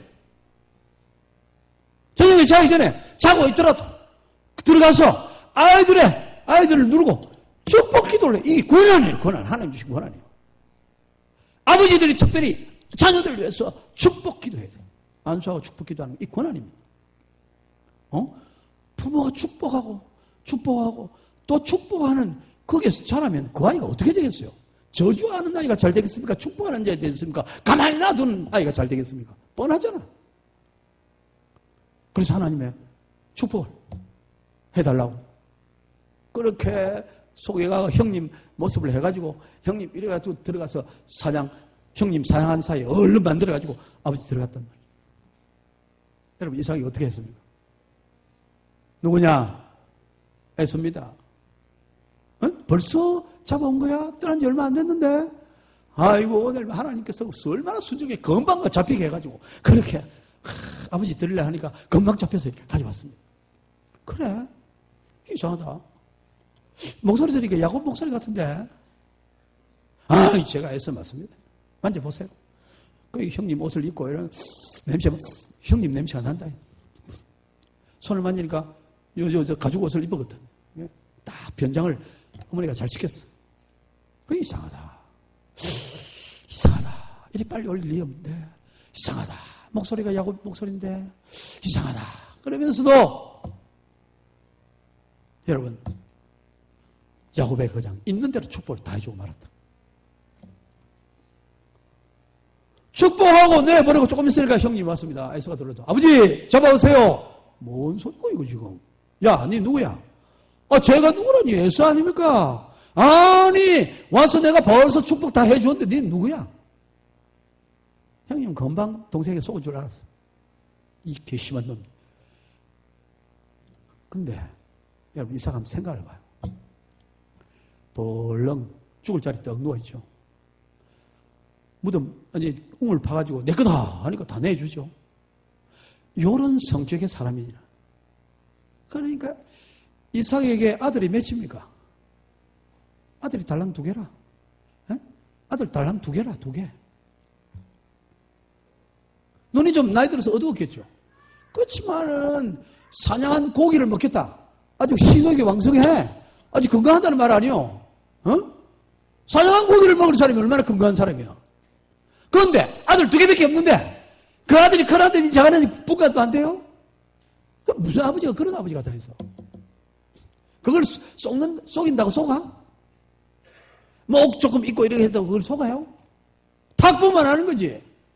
아들 2개밖에 없는데 그래 2개 중에 하나를 몰라봐. 근데 아무데나 누워있고 실컷 파가지고 빼앗기고 할 때 알아봤어. 그렇게 하는 사람이니까 아들 2개밖에 없는데 그 속이는 그것도 막 멍청하게 속이잖아요. 그러면 있는 대로 조금 남겨두고 할 건데 막 있는 대로 다 이상하다 하면서 다 죽을 100% 다 해줘버렸다 그냥. 이삭은 뭐 하는 사람이요 도대체? 이삭 뭐 하는 사람이요? 이 사람 믿음의 사람 맞습니까? 이거 믿음 있나? 뭐네? 이 사람 뭐 멍청한 거야 뭐? 여러분 그런데 성경 뭐라고 말하죠? 모세가 뭐라고 말하죠? 우리 하나님은 아브라함의 하나님, 이삭의 하나님, 야곱의 하나님. 세 사람 필요하면 아브라함의 하나님, 야곱의 하나님, 요셉의 하나님 하면 될 거 아니에요? 그 이삭 왜 넣어요? 아브라함의 하나님. 이삭이 뭐 했다고? 벌렁 들어 누워가지고 죽을 낀지 살 낀지 모르고 누워있고 시컷 지가 파놓고 내 거다 하니까 쉴 물러서 참말이야. 아니 그런 사람이 뭐 되는 거냐고. 그게 도대체 그 사람을 따라서 어떻게 살아가는 거예요? 무슨 말입니까? 이삭은 여러분 어떤 사람입니까? 어떤 믿음의 사람이에요? 누구라 하면 눕고 내 거라 하면 내주고 내가 애씁니다 하면 애쓴 줄 알고 축복하고, 남이 시킨 대로 하잖아요. 수동적입니다. 수동적입니다.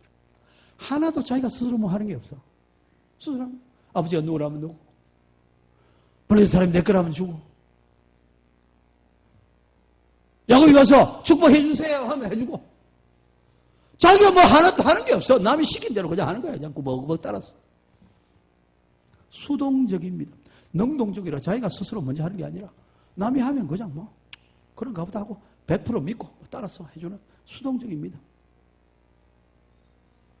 여러분 중에 혹시 닮은 사람 없어요? 에?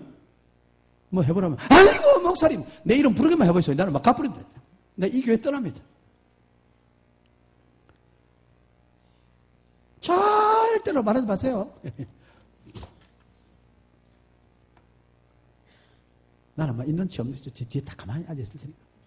어디 있는 거 자꾸 이래 돌리돌리하고 날 찾으려고 생각도 하지 마시고, 부르지도 마시고, 아는 척도 마시고, 그냥 가만히 내버려 두세요. 이름 부르는 순간 나는 천길 만길로 도망갑니다. 이런 교인들이 있습니다. 예수. 그게 무슨 믿음이고, 아이고. 예수 믿은 몇 년인데 살기를 꽃다구로 계속 살아! 이렇게 해보고 싶은데, 이삭을 보고 말해라. 이런 말이 들어요. 이삭을 보고. 이삭은 지가 스스로 한 게 아무것도 없어. 누구라면 누구, 달라면 주고, 축복해 주세요 하면, 이게 뭐 큰 건지 작은 건지 그 분간이 안 돼가. 아들 2개밖에 없는데 만져보면 몰라. 아이고 바보야. 근데 그걸 쏘아가지고 그것도 있는 대로 다 해줘버리고. 뭡니까 그거? 뭡니까? 이삭은 뭐예요? 아무것도 아닌 것 같아. 그런데 하나님은 이삭을 통하여 놀라운 믿음의 계보를 있게 해 주셨습니다. 할렐루야. 할렐루야. 하나님은 이삭 같은 사람을 무시하거나 필요 없다고 하거나 제쳐버리는 것이 아니라 당당하게 믿음의 계보에 서게 하여 주셨다. 나는 아브라함의 하나님이요 이삭의 하나님이요 야훼의 하나님이라고 말씀하시는 것입니다. 이삭을 빼먹지 않습니다. 아무것도 한 게 없는데 그냥 수동적으로만 살았는데 하나님은 당당하게 믿음의 대열에 세워주신다.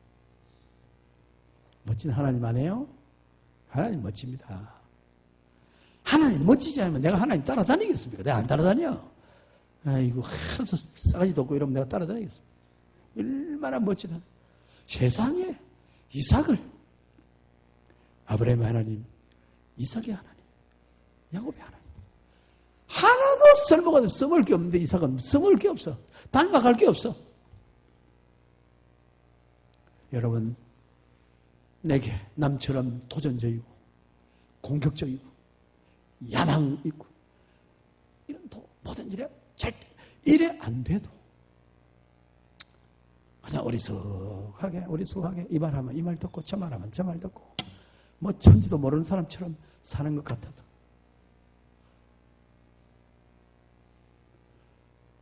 그죠? 하나님이 기뻐하시는 생각에 다른 사람을 기쁘게 하고 하나님의 뜻이라 이런 생각에 그냥 순종하고 하면 화평을 도모하고 욕심 차리지 아니하고 이렇게 그냥 살면 하나님이 그를 믿음에 선조에 반열에 세워주시는 줄로 믿습니다. 아브라함처럼 도전적이지 못하고 야곱처럼 야망 넘치지 못하고 요셉처럼 무조건 적극적으로 모든 일 가서 적극적으로 순종적으로 그렇게 살지 못한다 할지라도 겨우 이삭 수준 하나만 하고 이러면 저러고 저러면 저러고 무엇이 뭔지도 모르는 사람처럼 이래 산다 할지라도 화평을 도모하고 하나님의 뜻을 이루고 하나님이 축복하라 했으니까 이게 야곱인지 에서인지 분간도 안 되지만 축복하라 했으니까 내 아들이니까 막 축복하는 거예요. 따라 살면 남 보기에 사람 보기에 지혜롭지도 못하고 똑똑하지도 못하고 만만하지도 야심차지도 못하고 그렇다 할지라도 하나님의 나를 귀중한 믿음의 사람으로 인정하시고 사용하실 줄로 믿습니다. 이 믿음을 가져야 돼요. 그러니까 뭐 염려할 게 있습니까? 니 왜 좀 안 그런데? 니 왜 저리 좀 못하는데? 그래 흔들릴 필요가 있습니까? 아이고, 니는 이삭도 모르나? 이삭도 열조의 하나님 이름이 착착 불려. 자소리 하지 마. 뭐 니대로 꼭 해야 되는 게 아니냐? 하나님의 방식으로 가는 거예요. 하나님 방식으로. 하나님 주신 은사대로 가는 겁니다. 모든 사람이 똑같을 필요가 없는 거예요. 모든 경우에 똑같을 필요도 없는 거예요. 또 어떤 때는 뭐 그리 용감하다면 요새는 왜 그런데? 바뀔 수도 있는 거예요. 이럴 때는 이런 모습, 저럴 때는 저런 모습, 사인사색하듯이 우리의 삶이 각양한 모습으로 하나님 앞에 믿음으로 살 수 있는 줄로 믿습니다. 믿음의 사람이 되어야 됩니다. 믿음은 동일한 형태가 아니에요. 믿음은 무조건 독이가 앞으로 그것만 믿음이 아니라니까. 밀면 밀리고 빼앗으면 빼앗기고 누구라 하면 죽을진지 살기도 모르고 들어누고 그것도 믿음이요. 그것도 믿음이라. 또 훌륭한 믿음이라. 하나님이 인정하시는 믿음. 하나님 인정받으면 되는 거 아닙니까? 하나님께 인정받으면. 하나님이여, 오늘 이 불신의 시대에 믿음의 사람 되게 하여 주시옵소서. 믿음의 사람 되게 하여 주시옵소서. 내 방식으로 믿음의 사람이 되는 것이 아니라 하나님이 원하시는 믿음의 사람이 되게 하여 주옵소서. 다양한 칼날을 가지고 있습니다. 다른 사람의 믿음에 대해서 함부로 말하지 마시기 바랍니다. 나와 같지 않다고, 내 원하는 대로 안 된다고 그 사람 비난하지 마시기 바랍니다. 하나님은 다양한 사람에게 다양한 방법으로 믿음으로 살게 하시는 것입니다. 다양한, 나하고 전혀 다른 모습으로. 그래도 그 사람 믿음으로 사는 거예요. 믿음으로 사는 거죠. 다른 사람을 인정하고 우리가 다양한 모습으로 하나님의 말씀을 순종하면서 하나님께 영광이 되게 하여 주시옵소서. 이 시간 한번 기도합시다. 손을 한번 들어요. 손을 높이 들고. 손은 든다는 건 뭔가 하면 이건 항복입니다. 그렇죠? 손 들어! 이런. 항복이잖아, 항복. 하나님께 항복하는 겁니다. 내 힘으로 안 합니다. 이제부터 하나님의 힘으로 합니다. 항복. 절대 순종, 맹세. 난 내 아무것도 없어요. 빈손입니다. 오직 하나님만 의지하고 있습니다. 이게 손드는 게 굉장히 중요한 거예요. 빈손으로. 항복하는 마음으로. 하나님만 의지하는 마음으로 주께 기도합니다. 하나님이여, 믿음으로 살게 하여 주시옵소서. 같이 한번 크게 주여 부릅니다. 주여!